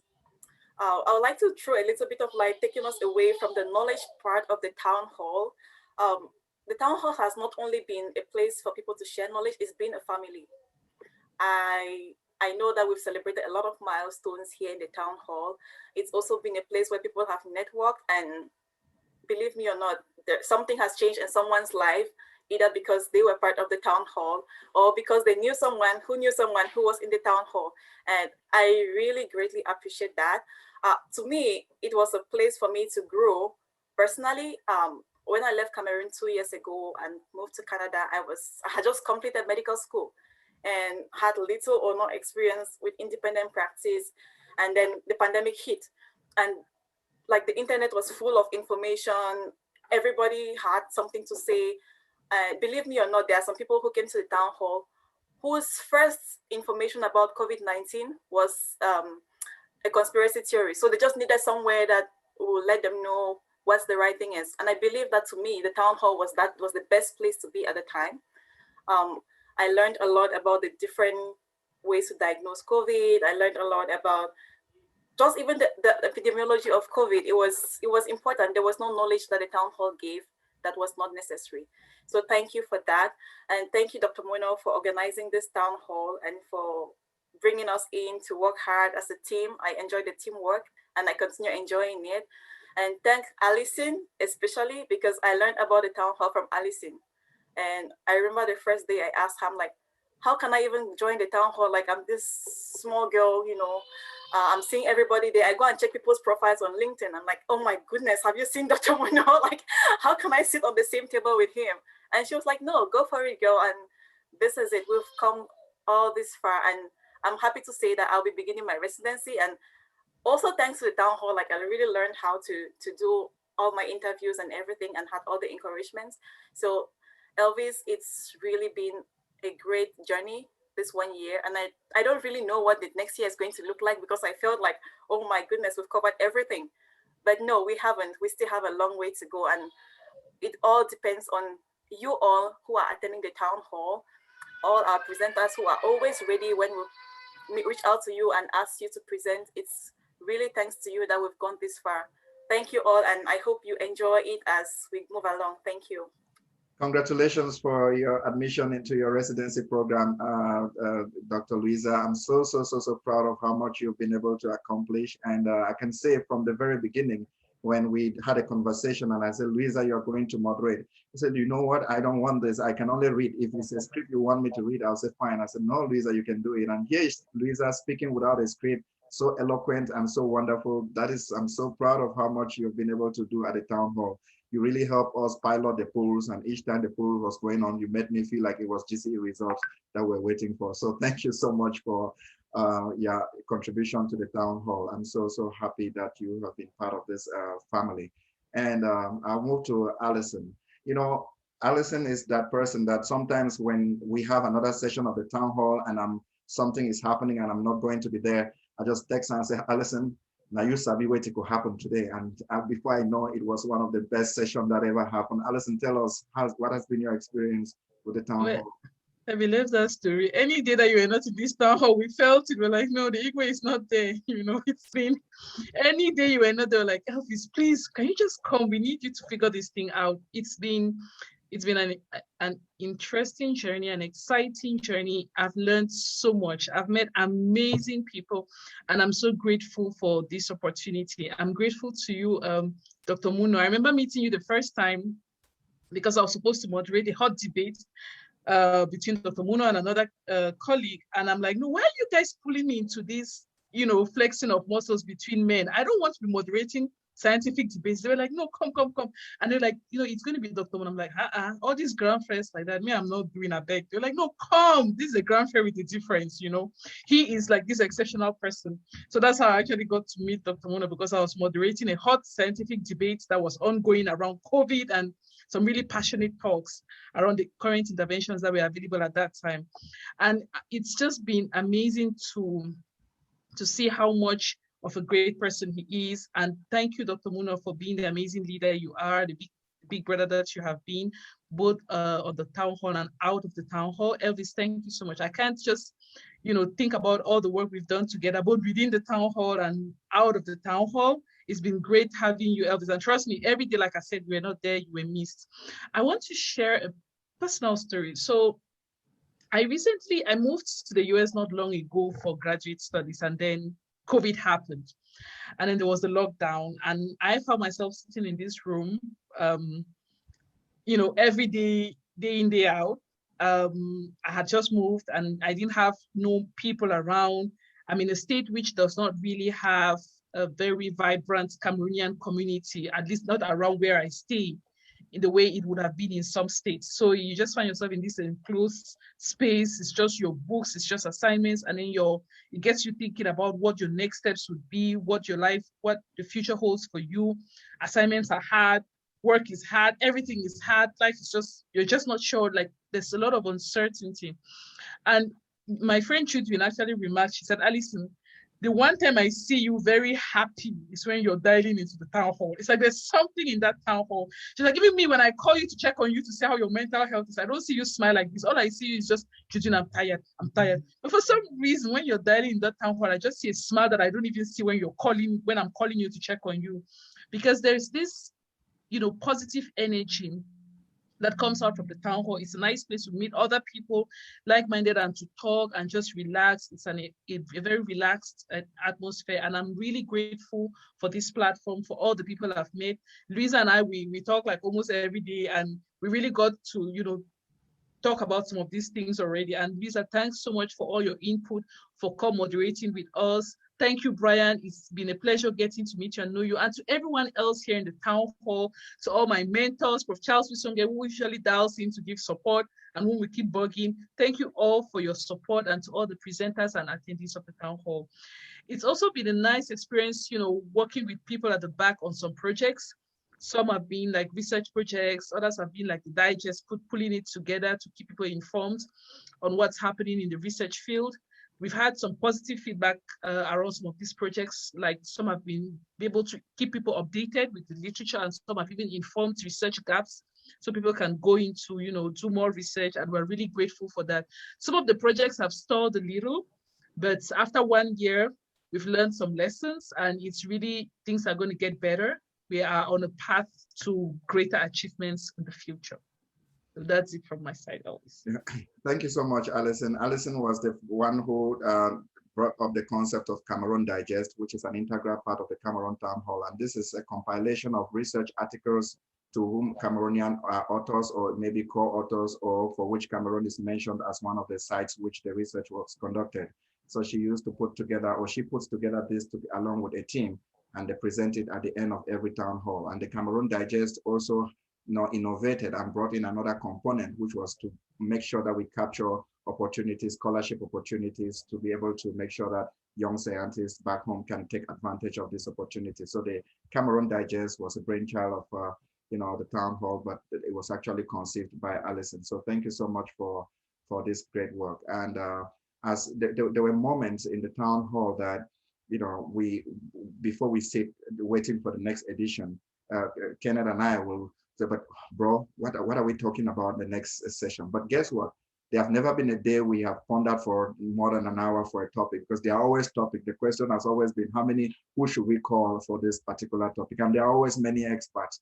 And so we really want to thank all the experts that have always been there to give us their time and to actually set aside, put in time to capture all the information to come share with us. And so there are some names in this hall. I mean, everybody has been participating. Everybody has been really contributing. But there are some things that stand out about the town hall. I've had the opportunity to manage different groups and people, but there's one thing that you always find when two or three are gathered. It is always either conflict or argument or some kind of conflict of personality or some power conflict or power dynamics and everything. This is what the town hall is outstanding about. We have been respectful in the town hall. There has never been a session where we left the town hall in a chaotic manner because somebody had an argument that was disrespectful. The town hall is one of that, platform where everyone has been respectful of every other's opinion. We debate in a very mature way. Everybody is equal in the town hall. There is no professor, doctor. We all are equal in the town hall, and the conversations have been very respectful. And that's one of the things that I'm really, really so proud about everyone in the town hall. Also, in terms of statistics, when we started the first town hall session, we were just 15 people that logged into that Zoom call. I think that number was 15. And along the line, we started, creating a registry where people have to subscribe to the town hall each time you log into the town hall. And as of today, we have 1,012 Cameroonian healthcare professionals registered on our MailChimp list from more than 30 countries across the globe. These are people who have logged in at least once to attend the town hall. So you can imagine how much impact and how much outreach we have had. And when we are talking about healthcare professionals, we mean that cut across all the different professions in the healthcare system. So this has really been an amazing outreach. And I think that this number is not just going to get out in the air like that. There are conversations with even authorities back in Cameroon, and don't be surprised to let the cat out of basket. We are going to invite the Minister of Public Health someday to come on the town hall here and answer your questions, because all we are doing is for country. We are doing all this work for country, and so we can't do it without bringing those who are managing the healthcare system to actually, have this conversation. I want to thank the boldness and courage of some of those who are in power and in place of authority, like Dr. Chesel Kingsley, who, despite all kinds of fear, have been able to overcome those fear, come to us, answer very difficult questions without blinking. And these are the people that I really admire. And I really want to think that we need to encourage more people who are supposed to uptake the information that we all contribute on this platform to change and influence policy back home. So I want to thank you so much. At this point in time, as I said, this was going to be a conversation. I'll be opening the floor to all of you in the town hall. We are going to start with talking about how the town hall has impacted you personally and your work and the work that you do. This is the first line of conversation I want us to have. Then we are going to transition to look at some of the things that maybe we would have done better in the town hall, and that maybe how we could do it better. And then we look at maybe the way forward. So in kind of retrospective manner, I want to give the opportunity for us to just say what the town hall has been to us personally and to the work we do. I know there are some people I'll be forced to call them to start this conversation while we wait for others to chime in. And I see we have Dr. Buguma Titanji online. Please, Dr. Buguma, can you take it away from me? Hi, everyone. I'm actually just, I'm calling in from work, so I'm not going to be on the town hall for too long. But because this was the anniversary edition, I just wanted to dip in and join everyone with commemorating what has been a pretty incredible journey over the course of the past year. And I'm just really thrilled to see the rundown of all the amazing conversations, and to also kind of hear from the younger generation that has joined in and stepped up to the plate in coordinating and moderating how much impact the town hall has generated. Uh, Looking forward to the next year, I think that one of the things that I would like to see come out more from the town hall is definitely uh, building on concrete projects, just really translating. I know that we already had the digest that was birthed out of this town hall, but I think also that it's very important to translate the knowledge and the expertise that we unite here on this platform into research collaborations that can actually lead to concrete projects and generate results that we can aspire to having a town hall edition where the data being presented is data that was generated by collaborations that were birthed from this platform. So I'm hoping that that is something that we can see happen in the next year. Another suggestion, and this is just already stuff that is ongoing, but maybe the town hall trying to formalize the mentorship that is already ongoing in the town on the town hall. People who sign on to the town hall may have different mentorship needs, and I think that the town hall can serve as a platform that really helps match mentors to mentees by matching them on their areas of interest and really helping people to make those connections that can help them both professionally as well as in their general growth in terms of their career. And that being said, I think that otherwise it's been a fantastic setup so far. I've really enjoyed the fact that we evolved from just gathering every fortnight and talking about topics to seeing a website and seeing that a lot of the conversations that are had on this platform are actually archived and stored, and people can go back and revisit it. The last thing that I would want the moderators of the town hall to think about, the level of presentations on the platform are so high and of good and excellent quality that I think it's worth thinking about how you can liaise with accrediting bodies that give CME credits so that when people come onto the town hall and they learn, the learning can somehow be counted towards their ongoing medical education training, and they can get CME credits from actually logging on. So those are just some ideas that I had on ways to continue to grow. And with that, I would stop. And again, I just want to say bravo to the team that has kept this going for all your hard work, and a very happy birthday to the town hall. Thank you so much, Dr. V.K. Titanji. This has been a success because of you and because of your contribution. And despite your very busy schedule, each time we called you up, and you were always willing to come share with us. And I must say that I learned a lot from you. And the first time you actually dissected the different platforms of the vaccine for COVID-19 when it started, I mean, everyone had to really have a deep understanding of what the different platforms were. And I really learned a lot from that point. And sometimes I speak like some trusted authority about messenger RNA, but behind my mind, I know I'm seeing V.K. Titanji. So thank you so much for being an eye-opener to us at that point in time when we were all really ignorant about what was going on. Thank you so much for all your contributions, and of course for these wonderful suggestions that you've given, which I think are going to really help us to improve the town hall. Now we move on to Professor Wisonge was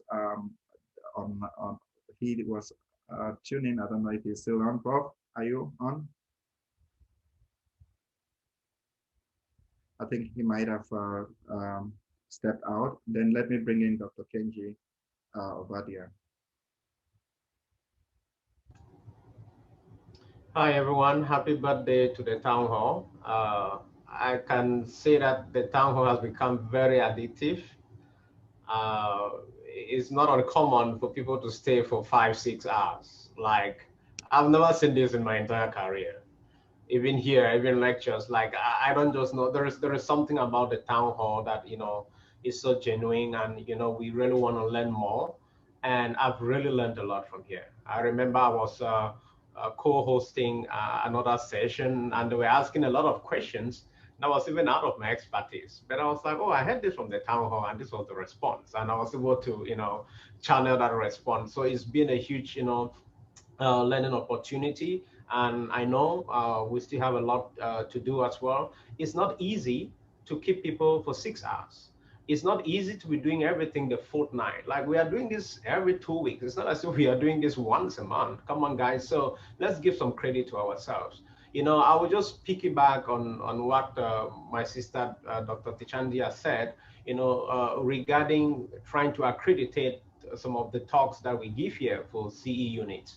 You know, the person must not attend it, but just having the recording and also posting it online in such a way that people can view it on the town hall's website, and from there they complete it and maybe answer 2 or 3 questions, and, you know, they fulfill their CE units. I think that will be motivating to the people, knowing that if I'm here for 10 Saturdays, I don't need to go somewhere again and I take CE units, for me to be able to maintain, my license here. And also, for us to, have that coaching program wherein encouraging students to present, right? If it comes to something that has to be on diagnosis, probably I don't have to talk again, or, my sister Pat or Agua don't have to talk. We can have a student, probably that's doing like a PhD in Cameroon that we can mentor, and we do that presentation together. Like what happened last session for the malaria talk. I was so happy that, we had Dr. Loom that was there too, as part of the people that were giving that presentation. So I really want to see more of that, students, from Cameroon, students from the US as well, taking active participation in terms of giving out presentations. Thank you so much, Kenji. And we are so proud of the work you are doing at Stanford Lab.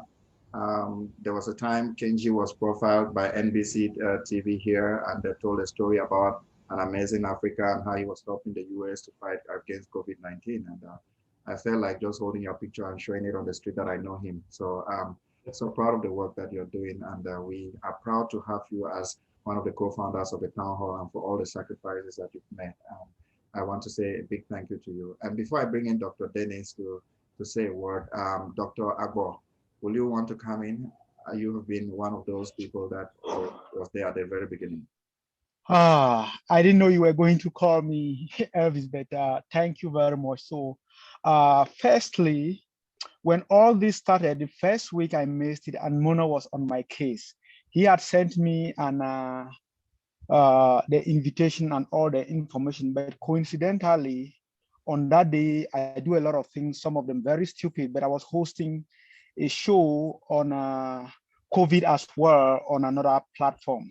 So I missed that day, and Mona came back to me and said, yeah, your country actually missed you last week. I felt so guilty about that. And I told myself, like, each week and a half time, I have to sit here. Even if I don't hit the 2, 3, 4 hours, at least I spend some time with everybody. And over time, I learned a lot. It was very exciting. I learned so many things, met so many experts, and also I was very, very thrilled that the laboratory diagnosis was brought in, and Dr. Kenji gave that very, very outstanding presentation.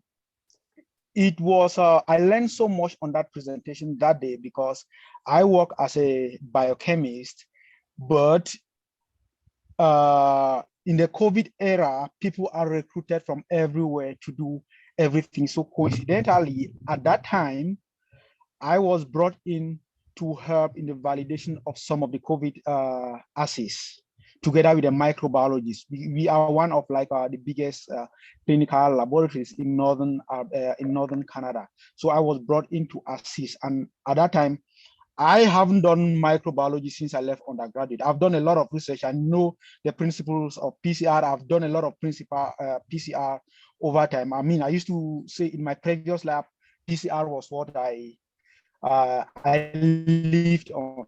But then PCR in clinical diagnosis is something I haven't done before. So Kenji's presentation actually helped me a lot. And I think like in the parking log, we had a very, very outstanding and very intelligent conversation, which actually helped me. And over time, over the next couple of months, we learned a lot. One of the presentations or the shows I actually enjoyed was the last one of 2020. That one which presented no speaker, but it was a question and answer session where we had like open discussions, people brought in suggestions. And so that was very, very good because we had like some of those questions that when someone will ask, you think that, oh yeah, this is a very lame question, but you never know the perspective from where the individual is coming from. And so that was actually very, very, very helpful. And overall, Elvis, like Alison mentioned, if you are not in the town hall, we remember the day you were in the hospital, but still called in. So we very, very much appreciate that. And Louisa, thank you very, very much for representing Canada in this. And Muno, thank you very much. Thank you for giving me all that Steve, and to all the presenters and everyone who attended. I very much applaud you. And Kenji, thank you.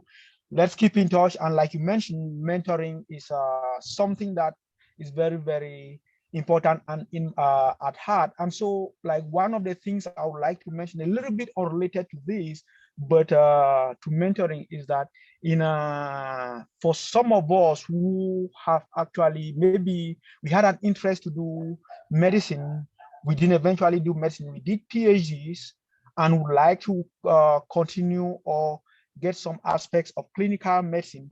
There are some of these graduate programs or fellowship programs where you can actually do a fellowship to become a clinical laboratory scientist, PhD clinical laboratory scientist. In the US, you have like clinical microbiology, clinical chemistry, molecular genetics. So all those, we have people who can clinical immunology. Some of us did some of those programs. And sometimes if you have a PhD, you don't only have to concentrate on research, you can also do research, but also do some of those aspects that will have like direct service to the community. That's one thing I would like to mention and recommend. And if you need any more information, please feel free to touch base with me. Kenji knows more about the program, and Antipad, who is probably not here today, she might also be very helpful. So thank you, Elvis, for giving me that opportunity, and thank you for all your hard work and for everything you've been doing. Thank you so much, Dr. Agbo, and I hope your team, FC Bayern, is doing well. Let's call on Dr. Dennis Ame, who is the director of the regional hospital in Bamenda. We are so proud to have you here today, and it's a pleasure to see you. And I know you have some words for us. Thank you very much, Elvis. And I think I'm appearing like a guest, but I ought to have been really partner of this. And I'm very sorry that I'm sure information did not really come to me. So many groups. And I think I will really share with my regional delegate, Dr. Cheso, that he certainly must have slipped off his mind to inform me about this. I like groups like this. And I will say all the summary and happy anniversary to all of you. Yes, Elvis, the summary actually showed everything that passed for this 1 year. And I think every Monday we've been with Dr. Muno Kene. Not so he has been sharing a lot of things with us when we were talking about, all the treatment centers sharing their experiences, presenting cases. I mean, Dr. Muno was always there to help us. And I think that has gone a long way. You can see that we started with the treatment center of COVID in the regional hospital Bamenda, of which I'm just a year and some months here after starting in Batibo, Abomba, and Limbe Regional Hospital, then came back home and I bumped into COVID. I think it was very scary. Our hospital, regional hospital of 510 staff, 400 beds, I think it was very scary to my staff. And of course, we could see Dr. Muno coming to boost us up, and also Dr. Brown Hilda. I think I've not seen her here. I hope she's been participating too. So that really gave us a lot of courage. And I want to thank all of you for the wonderful work, for actually creating this platform, for sharing experiences, all the expertise. I think I'm very, very grateful. And I say the regional hospital Bamenda has a lot of challenges. This is our hospital. And with all these experts, I think I will link with all of you to see what you can do at your own level to chip in something, because I know I've been with other groups of brothers and sisters in the diaspora, presenting some development projects in the hospital. Some already WHO has picked up something to renovate the intensive care unit. And we've been talking with Rose Atanga of the Kidney Foundation. We hear our dialysis center and many other services of this regional hospital, which is our reference hospital. I think having brothers and sisters like you guys back there, I think a lot of training will benefit from you. You can see 510 staff, only 167 are government employed staff. You can see that the hospital will have to get up other doctors and nurses and other lab technicians to manage this 400-bed hospital. So I'm very grateful, Elvis, and your team, and all of you guys. I'm thinking it's really amazing. It's unfortunate that I'm in the town in Abakwa. I should have been at home by now. So just the presentation and the chatting was so interesting that I had to stop in the car on the roadside. And I didn't even know, Abakwa by night. It's not easy. And I know God is with us. Bravo to all of you. I think I'm so grateful. I'll henceforth be part of this group. Oh, thank you. Thank you so much. Over to you, Elvis. Thank you so much, Dr. Dennis. Thank you. And I must say that we are so proud of your leadership at the regional hospital. During this pandemic, we have not had any case of a scandal or any untoward situation at the hospital that maybe was on the media. You managed it so tactfully at a time when there were so many conspiracy theories going on. Some people trying to say that they are giving people COVID-19 in the hospital. But the leadership you demonstrated at that point to still restore the confidence for people to come to your hospital when they are sick is really amazing. I must say that we are so proud of what you've been able to do at the region just within a year of your being on that leadership position. And we do hope that you are going to do more. And that, as you said, the town hall is here and we have experts that can liaise with you to see how much we can contribute in one way or the other to make your to make your work smooth and also to help the population of the Northwest region. We are so proud to have you here today and we look forward to have you in our subsequent sessions. So thank you so much. Thank you. And as he mentioned, Dr. Brown-Hida is a critical care doctor, and so she is also a member of the town hall. And so Dr. Brown-Hida, maybe we just time to hear your voice. Thank you. Hello, everybody. Congratulations on the first year anniversary, and I hope there will be many more anniversaries to come. I wish just listening to the amount of activity and information and learning and education that these town hall meetings have been able to cover for the past 1 year. I'm asking myself, why didn't I join earlier than when I think Dr. Tichanji was the first time I joined, this is probably my third one that I'm attending. And so there is so much talent here. I'm just proud to be part of this a group of learned colleagues and brilliant minds. I actually have been able to profit even without, even with just being here with three sessions. I've been able to even link up my daughters to Dr. Kenji, who is in Stanford. I have one of my twin daughters in Stanford, and to Elvis, I have one of my other twin daughters in Colombia. And I mean, I'm just so proud of. Elvis in particular. I already linked up my daughter, and she's going to be, partnering and kind of,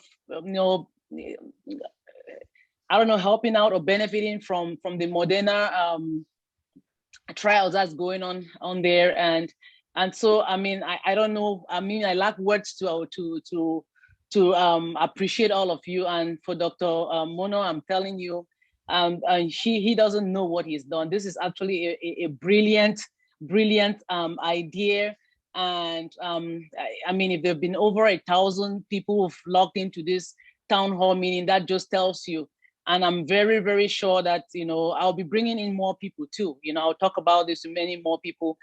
We just need to continue in the same spirit, and kudos. And, I'll also fully commit in whatever way I can contribute. And thank you all, and still happy 1 year anniversary. Congratulations to everybody that has made it this is success so far. Thank you so much, Dr. Brown-Hida. I'm so proud of the effort you've been able to make to contribute back home by making sure you share your expertise with the doctors and to see how they could benefit from your expertise to give the best of care to our people. Thank you so much for making those sacrifices. And now I see we have Dr. Judwin, who is in the UK, and she gave us a presentation on the pediatric care during COVID. Judwin, you want to say something? Oh, hi everyone. A little bit unexpected. Nice to meet you today. It's not every day that I get a chance to attend the town hall, and I must say thank you very much for giving me the floor. So the town hall it's amazing to know that it's been a year since it's been going on, and because I work in a very, very busy department, like I currently work in the emergency department, so I don't always get a chance to join. And for some reason, town hall always falls on a weekend when I'm working. But I've learned so much. And like Alison said, I always tell her that the one place I see you happy, like elated and joyful, is at the town hall. So if not for an educational purpose, just the fact that colleagues can meet up and share ideas and socialize has done a lot, because mental health has been so sloppy right in the last few months since the pandemic. And in terms of way forward, I think Dr. Bogomare, she mentioned a few things which I completely agree with, and which I was going to suggest as well, like creating CPD, giving people CPD points or certificates for participating an automated kind of process. So many ways to go about it. But I think the 2 hours that we spend it's quite interesting and enriching, and it's worth people. For me, like there are times when I've attended and had, because for my appraisal, I have to always record something. We're required to record something about COVID, and because I attend the town hall, I'm so much more informed than many of my colleagues, and I've been like a focal point to many people at work. Like everyone's always like, "Oh, how do you know so much about COVID and what's happening and the research going on?" So from that point of view, I've really benefited. So even if certificates are not provided, it's still, personally, I would record them on my portfolio and stuff. And I think thinking about concrete projects on the ground, it may not have been part of the conception, but I think we have that resource, and we've proven that we can do things because we are determined, we are focused, and we are committed. So I think that's something that we can think about. But thank you so much, and kudos to the committee and to all the organizers. Thank you. Thank you, Dr. Jowin, for always answering our call, and you've been a resource person to the town hall, so thank you so much. And at this point, we call on Dr. Kate. Kate was here with us when we started. Kate was the secretary. He would take down the summary and write them and send them to us before we send out the news letter to talk about what we did. And I mean, Dr. Kate was really there at the beginning. Kate, you want to tell us your experience and what that has been to you as a person and to the work you do? Yeah, Elvis, really, it's a pleasure for me to join this meeting on this first anniversary. As you rightly said, I was here right from the beginning, and I'm still there. I think I went out for a couple of months. I had to really put in some time to finish up with my residency and PhD as well. But I think so far, I've learned a lot. I really don't know what I can say. For the few or the sessions that I attended, I think I've learned a lot from Dr. Titanji, mostly. I learned so much about COVID, and just generally about her manner of just passing the information, in such a very palatable manner, and even her presentation style. I mean, those are the things that when I listen to people, I try to focus and to get. Dr. Kenji has been of such great inspiration to me throughout the times that I've listened to him speak. Of course, I know people like Alison from way back.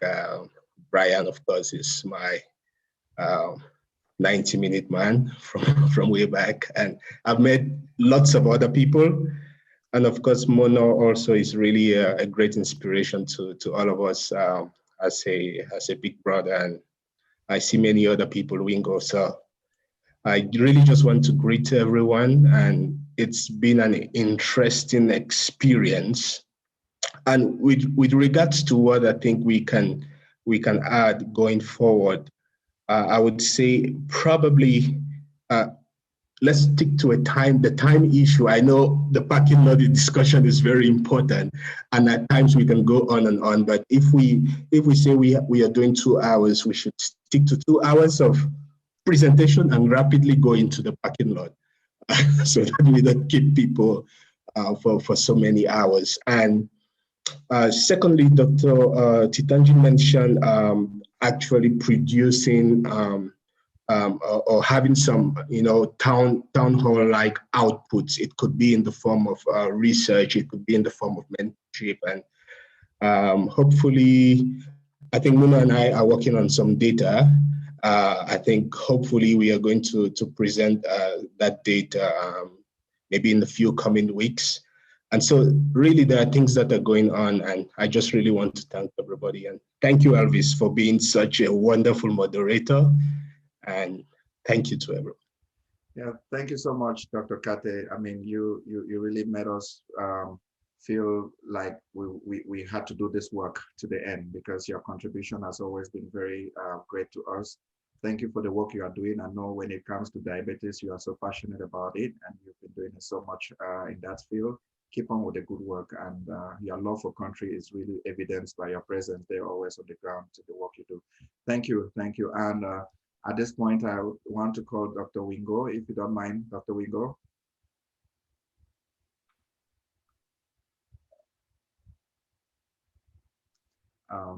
Dr. Wingo might have stepped out. Then Dr. Emmanuel Fola, we heard from you recently, and we'll still want to hear what this experience has been to you. Hello, everyone. Good afternoon, good evening. Thank you for the opportunity. I'll start by thanking Boguma, who invited me to the town hall, and then I was busy. I was moving from one region to another. I could not attend some sessions, but what has marked me is that each time I've taken time out to listen to a topic on the town hall, it has been very well furnished. More than, well, I went to med school, I learned a lot of things. This was like an update, not just a revision, but really an update, the latest knowledge. And the discussions have been wonderful, even in the parking lot. At times, even if I'm busy on a weekend, especially as I'm alone out, it's what coming to the town hall. It's what's nothing that when you are away, it's one of the things that I like about the town hall is you get a discussion about amongst Cameroonians. It's something else when you discuss with others. We have a different mindset. I mean, the way we joke and other things, and it makes you feel like you are alive again, or you are still in this world, and you are in a family. You feel like we are in a family. The discussion is free. But what makes the difference in the town hall is not just discussing about Cameroonians. It puts you up to date each time they pick a point. I don't know how they get the experts, but really, when you come to the town hall, you feel like taking notes, you feel like coming back. They tell you everything from the epidemiology, from the statistics, to the discussions, to the research perspectives. And then especially take it back to the Cameroonian context. That is what is special about the town hall. So you feel, even when you are not in the country, you feel like yourself. And generally, even when I'm busy, I try to always make time to come to the town hall. If it's a topic where I have nothing to say or nothing to contribute, there's just so much to learn, and that is good. One of the challenges I would say is really the time issue, but at times, maybe because I'm alone, even the parking lot, at times you just want to have a listening ear. You hear all sorts of things, but also you meet people with diverse knowledge, diverse experience that is very relevant to our daily practice, to our daily challenges, both technically and even professionally, and that is really wonderful and very excellent for me. So I will stop there, and thank you for the opportunity. Over to you. Thank you so much. And like you said, last week, the last session, I was not available, and when I tried to tune in from my phone, I started listening, but to the history of malaria. I was like, oh my God, I've never heard this before. And this was so, I mean, new to me. And I was like, oh, I need to listen to this till the end. I mean, that town hall is that place you will always get new things. Thank you so much. Dr. Christian Morfo has been with us every session since we started the town hall. And maybe you should want to hear from you what this has been like to you. Thank you so much, Elvis, for giving me this opportunity to, first of all, thank all of you, especially Elvis, Mono, Alison, Luisa, and everyone else. I've learned a lot from all of you. And there's one particular thing that the town hall has done to me. This year, I got into residency in the US. I moved to the US 3 years ago, and I applied for residency this year. I got in, and the town hall was very instrumental in me getting this residency. It was an opportunity for me to connect with people, network, and I got the opportunity to meet Dr. Foma, Dr. Muno, and he was very helpful in coaching me, in helping me in whatever way he could. And thank you again for helping me to do whatever I did, and I got into residency. I would also say that I agree with everything that has been said in terms of moving forward. I won't go back to repeat all of that, and I would pledge to continue attending and participating more. Thank you. Thank you so much, and congratulations. We have 2 residents now that are starting, yourself and Luisa. We are so proud to have you start this residency program. Congratulations, Dr. Mofo. We are so proud of you. Yeah, so at this point, I would want to call on, I see we have Raisa. Raisa has always been with us. Raisa, you want to tell us something? Hi, everyone. As always, I'm very happy to be here today, and I'm very happy that I discovered the town hall. I've met a lot of people virtually and later on by phone. I've learned a lot. The town hall has helped me to broaden my perspective. When I hear people from different parts of the world, not only in Europe and America, in Africa, different countries in Africa, sharing their challenges, somehow it helps me to identify with them and to better put into perspective my experiences back home in Cameroon and elsewhere. I enjoy the presentations. I learn a lot. I'm learning how to moderate by listening to the moderators on the town hall, you know, how to give people the floor, how to listen, how to, I don't know, be gentle with remarks. To me, it's a growing experience. I'm very happy, and I've had great opportunities at the town hall, being, let me say, having a good perspective. I've had to talk with Dr. Muno Kenefoma, who has helped me to see things differently and has granted me very great opportunities in the US, and I'm very thankful for that. And I like being I like participating in the town hall and being here every 2 weeks. Thank you. Thank you so much, Raisa. We also are always happy to see you at the town hall. And George Lehman is a pharmacist, and he's based in Maryland. George, you want to tell us something?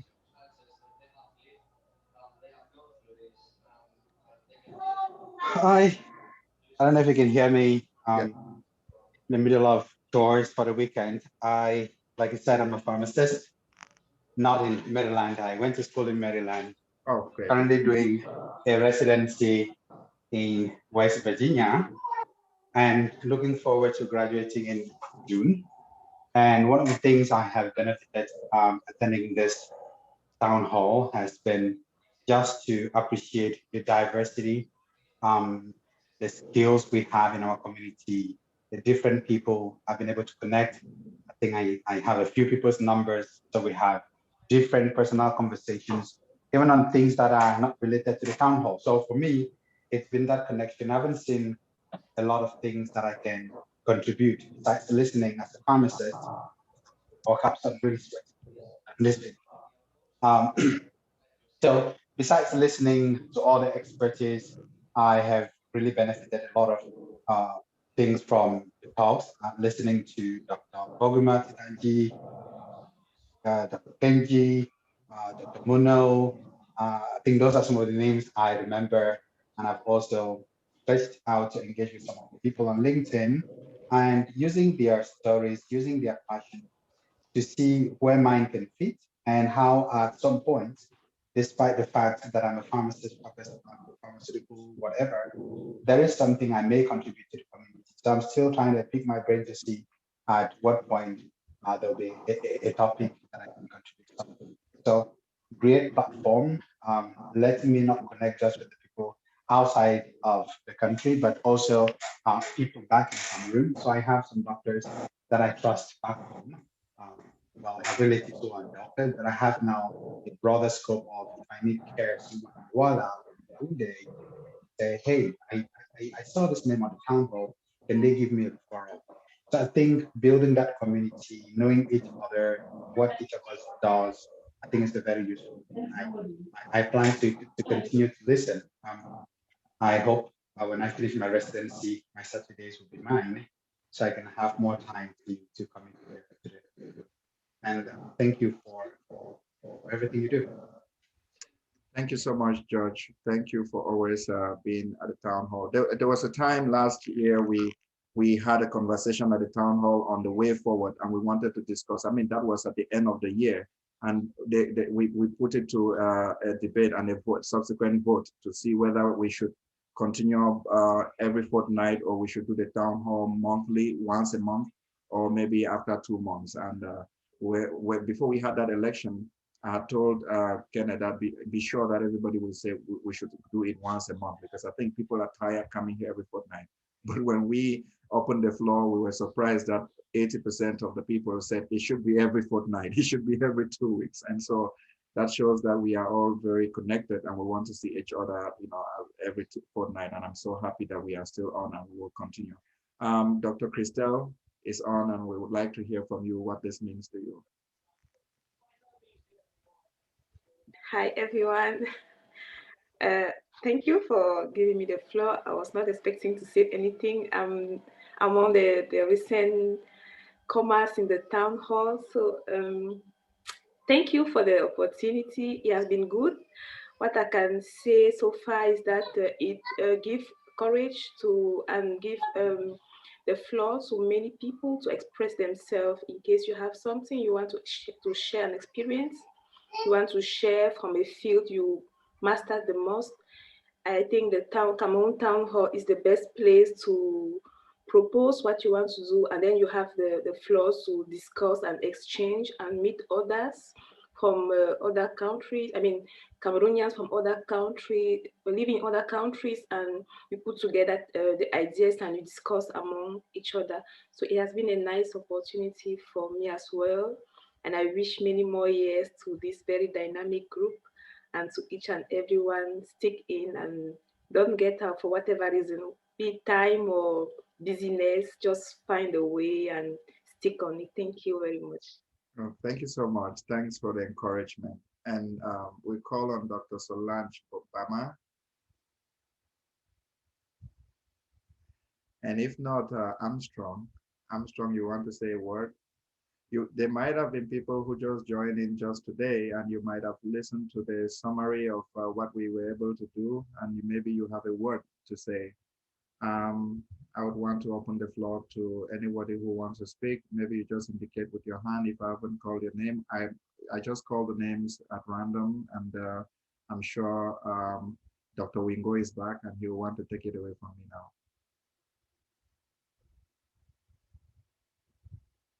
Dr. Wingo, we want to hear from you what your experience has been being with the town hall, and what this means to you and the work you do. Oh, thank you very much. I think you called me earlier. I was trying to finish my dinner, and sorry about that. But definitely, I've been listening to all the talk, and I can't agree more with the preceding speakers on the level and the quality of discussions that we have been having on this platform. I'd really like to start by thanking Dr. Muno for having this idea, because it takes one thing to have an idea, and then it takes another thing to actually put it in practice. And I'd like to thank him that he didn't only keep this idea in the drawers, like most of the ideas that we have in the country sometimes, but he actually made sure that this idea matures and actually puts it up on this platform. Now, in this platform, it's been a very big experience. I've been able to connect with people that I never knew I would be able to speak with for a long time. And I would really like to pay tribute to my seniors in the profession, from whom I've been learning a lot. This platform equally has been very inclusive. And I like that inclusiveness. Because sometimes doctors always feel that they have this elite group where nobody has to come in. But here we have had a blend of all the paramedics that have come in and have given a positive sense to all what we do in our hospitals and in public health. And talking about public health and clinicals, we've equally had that inclusiveness that I'm very sure has permitted the clinicians to start looking at things from a public health perspective. And that bears a lot of hope for the future of medicine and medical practice. I think that the connections equally that I've already found in this very platform are very valuable, not only to me, but to my entourage. And hopefully that is going to help. So a lot of positive points about creating this platform, which makes it worth continuing. And so I want to wish a very happy birthday to the town hall, the Cameroon town hall, and to say that let us last forever. We should use this platform and give it to our children as they grow up so that this connection should stay. The solidarity definitely is going to give birth to something much bigger than we can imagine. So I would like to stop here for now and wish all of us a happy birthday again. And may we continue the celebration wherever we find ourselves. I think everybody should have a drink wherever they find themselves and just say cheers to each and every one of us. Thank you. Thank you so much, Dr. Wingo. Thank you for the cheers, and I would hope I will have my matango from you after this. It's been a wonderful experience. I really like your perspective, and you always coming with some, way of looking at things that make us really feel empowered and have an open mind. I think I always say that you have an open mind for everything, and you are not fixed to anything, and that's a very good way of living life. Thank you so much for sharing your expertise with us. We have Dr. Chia Madin, who was our speaker last time, and now she's also connected now. We'd like to hear from you what this has been to you. You were a presenter. Thank you for your time. Thank you for all the research work you did to make that presentation an excellent one.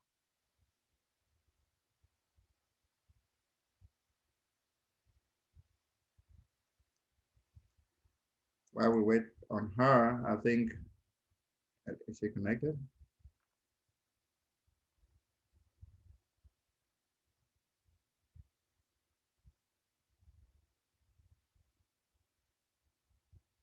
Okay, then we can call on Betila. Betila, last time you told us how passionate you are about malaria. You want to say something about the town hall and how this maybe has continuously rekindled your passion?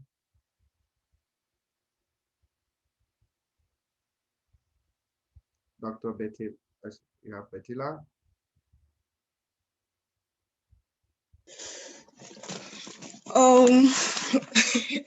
Good afternoon, good evening to everyone. Thank you so much. Like Alison said, it's always some positive energy when the town hall time is approaching. And I'm always happy to be part of the town hall meetings because I always listen to great minds speak, and I get to learn a lot from them. Especially the last town hall meeting, which we were talking on malaria.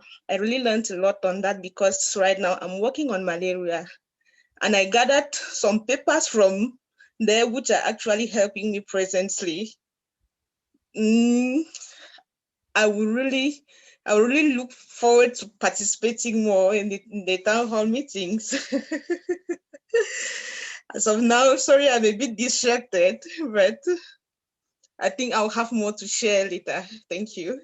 Thank you so much, Betila. I wish we could share your distraction and share that smile. I know what is distracting you should be a very beautiful thing that is making you smile. Thank you. Thank you for being here with us. And we hope that your passion for malaria continues to inspire you to do the work you do that will help the people of Cameroon. And I think Solange is here now. Solange, you want to say a word?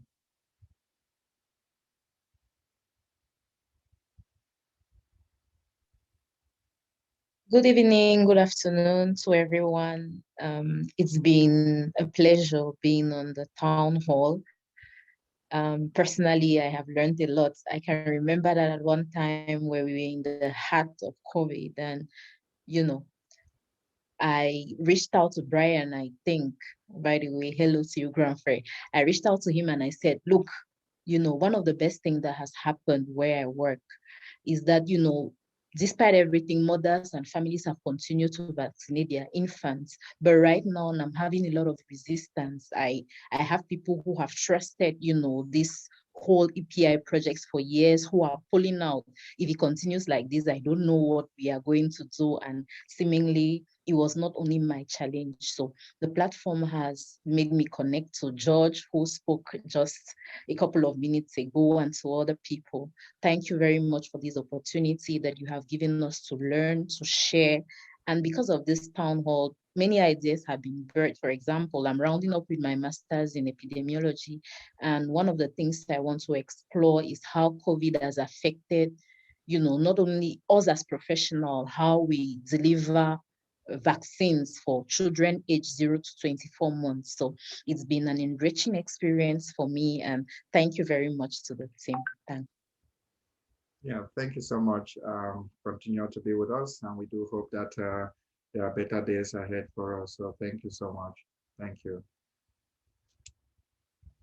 So at this point in time, we heard from Dr. Kate that going forward, we should be very time conscious, and we would want to keep things within our time limits. So we continue with this conversation as we wrap up, but then I give the opportunity for us to say how we think the town hall should be going forward. I know we've had some ideas already from some contributors who spoke earlier and gave some ideas on what they think we can do. But I mean, just share with us what your thoughts are. If you have not yet said a word, please, the floor is open. You can take the mic from me at any time. Just let us know what you think we can do to make the town hall more palatable, more enjoyable, and even more addictive, as Kenji said. We want to be able to serve you better. And of course, we want more people to come on board. If you think you have some expertise and that you want to contribute to the town hall, you want to moderate, please let us know. And so we can be able to build together. So at this point in time, I leave the floor open. If you have an idea, please, you can just take the mic from me in a respectful way. If you see another person talking, you can wait when the person finishes, you take it. Else, you just indicate with your hand and I'll call you up.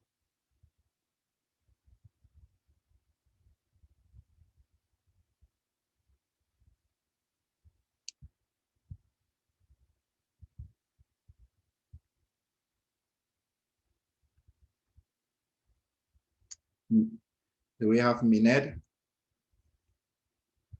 Minette, we have not heard your voice.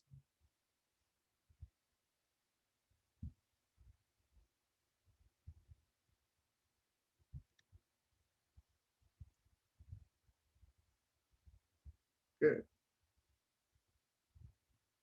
I think that we have some silence. It means everyone is thinking and everyone is happy.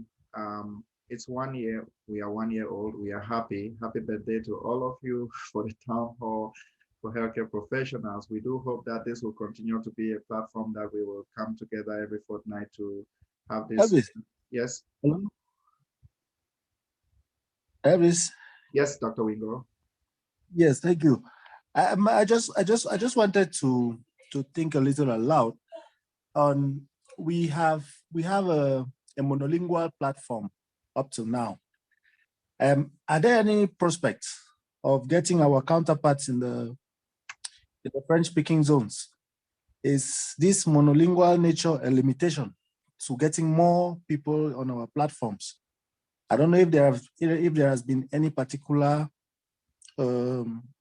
feedback on that particular problem of language, because maybe the French-speaking doctors could equally be interested in participating in this platform. Is it going to be a limitation? I just wanted us to have that little discussion. Yeah, thank you so much, Dr. Wingo, for this very important remark. And this is something we had mentioned in the past, that when the Cameroon Town Hall for Healthcare Professionals was conceived, it was conceived for Cameroon and not for Anglophones. But maybe by default, because the originators were Anglophone and our initial sessions all started in English, maybe everyone felt like it was English was the first language of the town hall.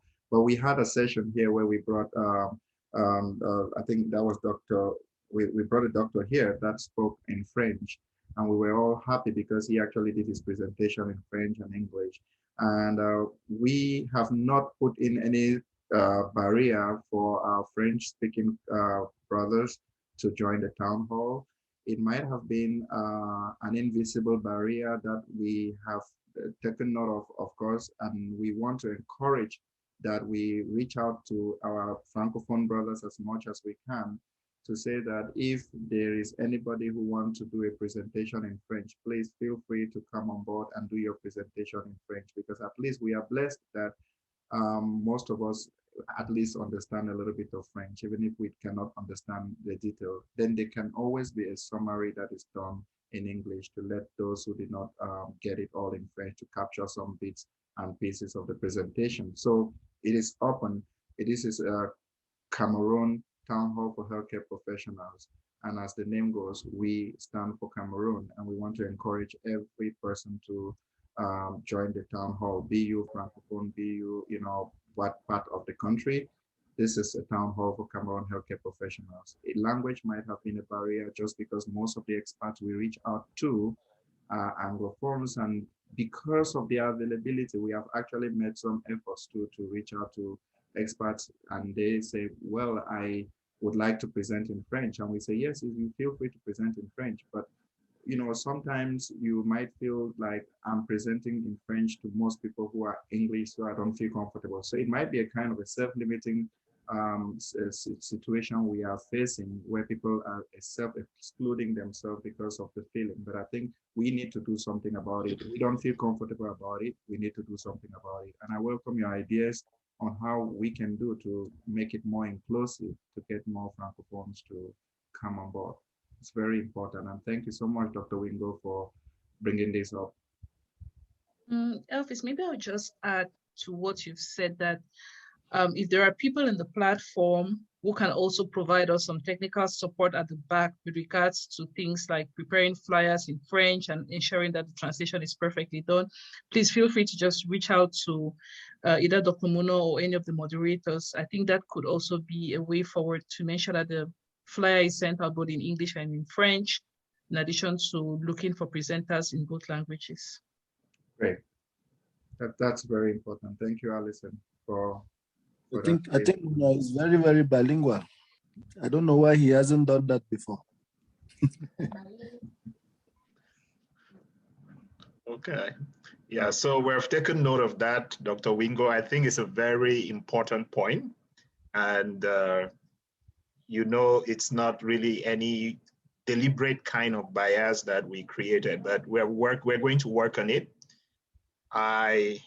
My origins in Cameroon, I'm from the West, so that's part of the good thing. So I'm more Anglophone than Francophone, but I'm also a Francophone. So it's really a platform for Cameroonians. And I want to plead that everyone who's in this platform should know that this platform belongs to you. It was not created to belong to us. The platform belongs to each and every Cameroonian. And if you have an idea, you have a presenter in mind that you think we're going to gain some knowledge from that presenter, and you think it's someone who is doing something wonderful, who is a Cameroonian, and you think others in the diaspora and other healthcare workers back at home can learn a lot in order to improve our healthcare system, please don't hesitate to introduce that person to us or to bring the person over to the platform. This is really a town hall. The reason when we talked about this idea initially with Elvis and I, the main thing about it was to create a town hall where we are all equals, where we are going to be able to talk to each other, to be able not to point fingers at each other, but to talk to each other to solve problems together.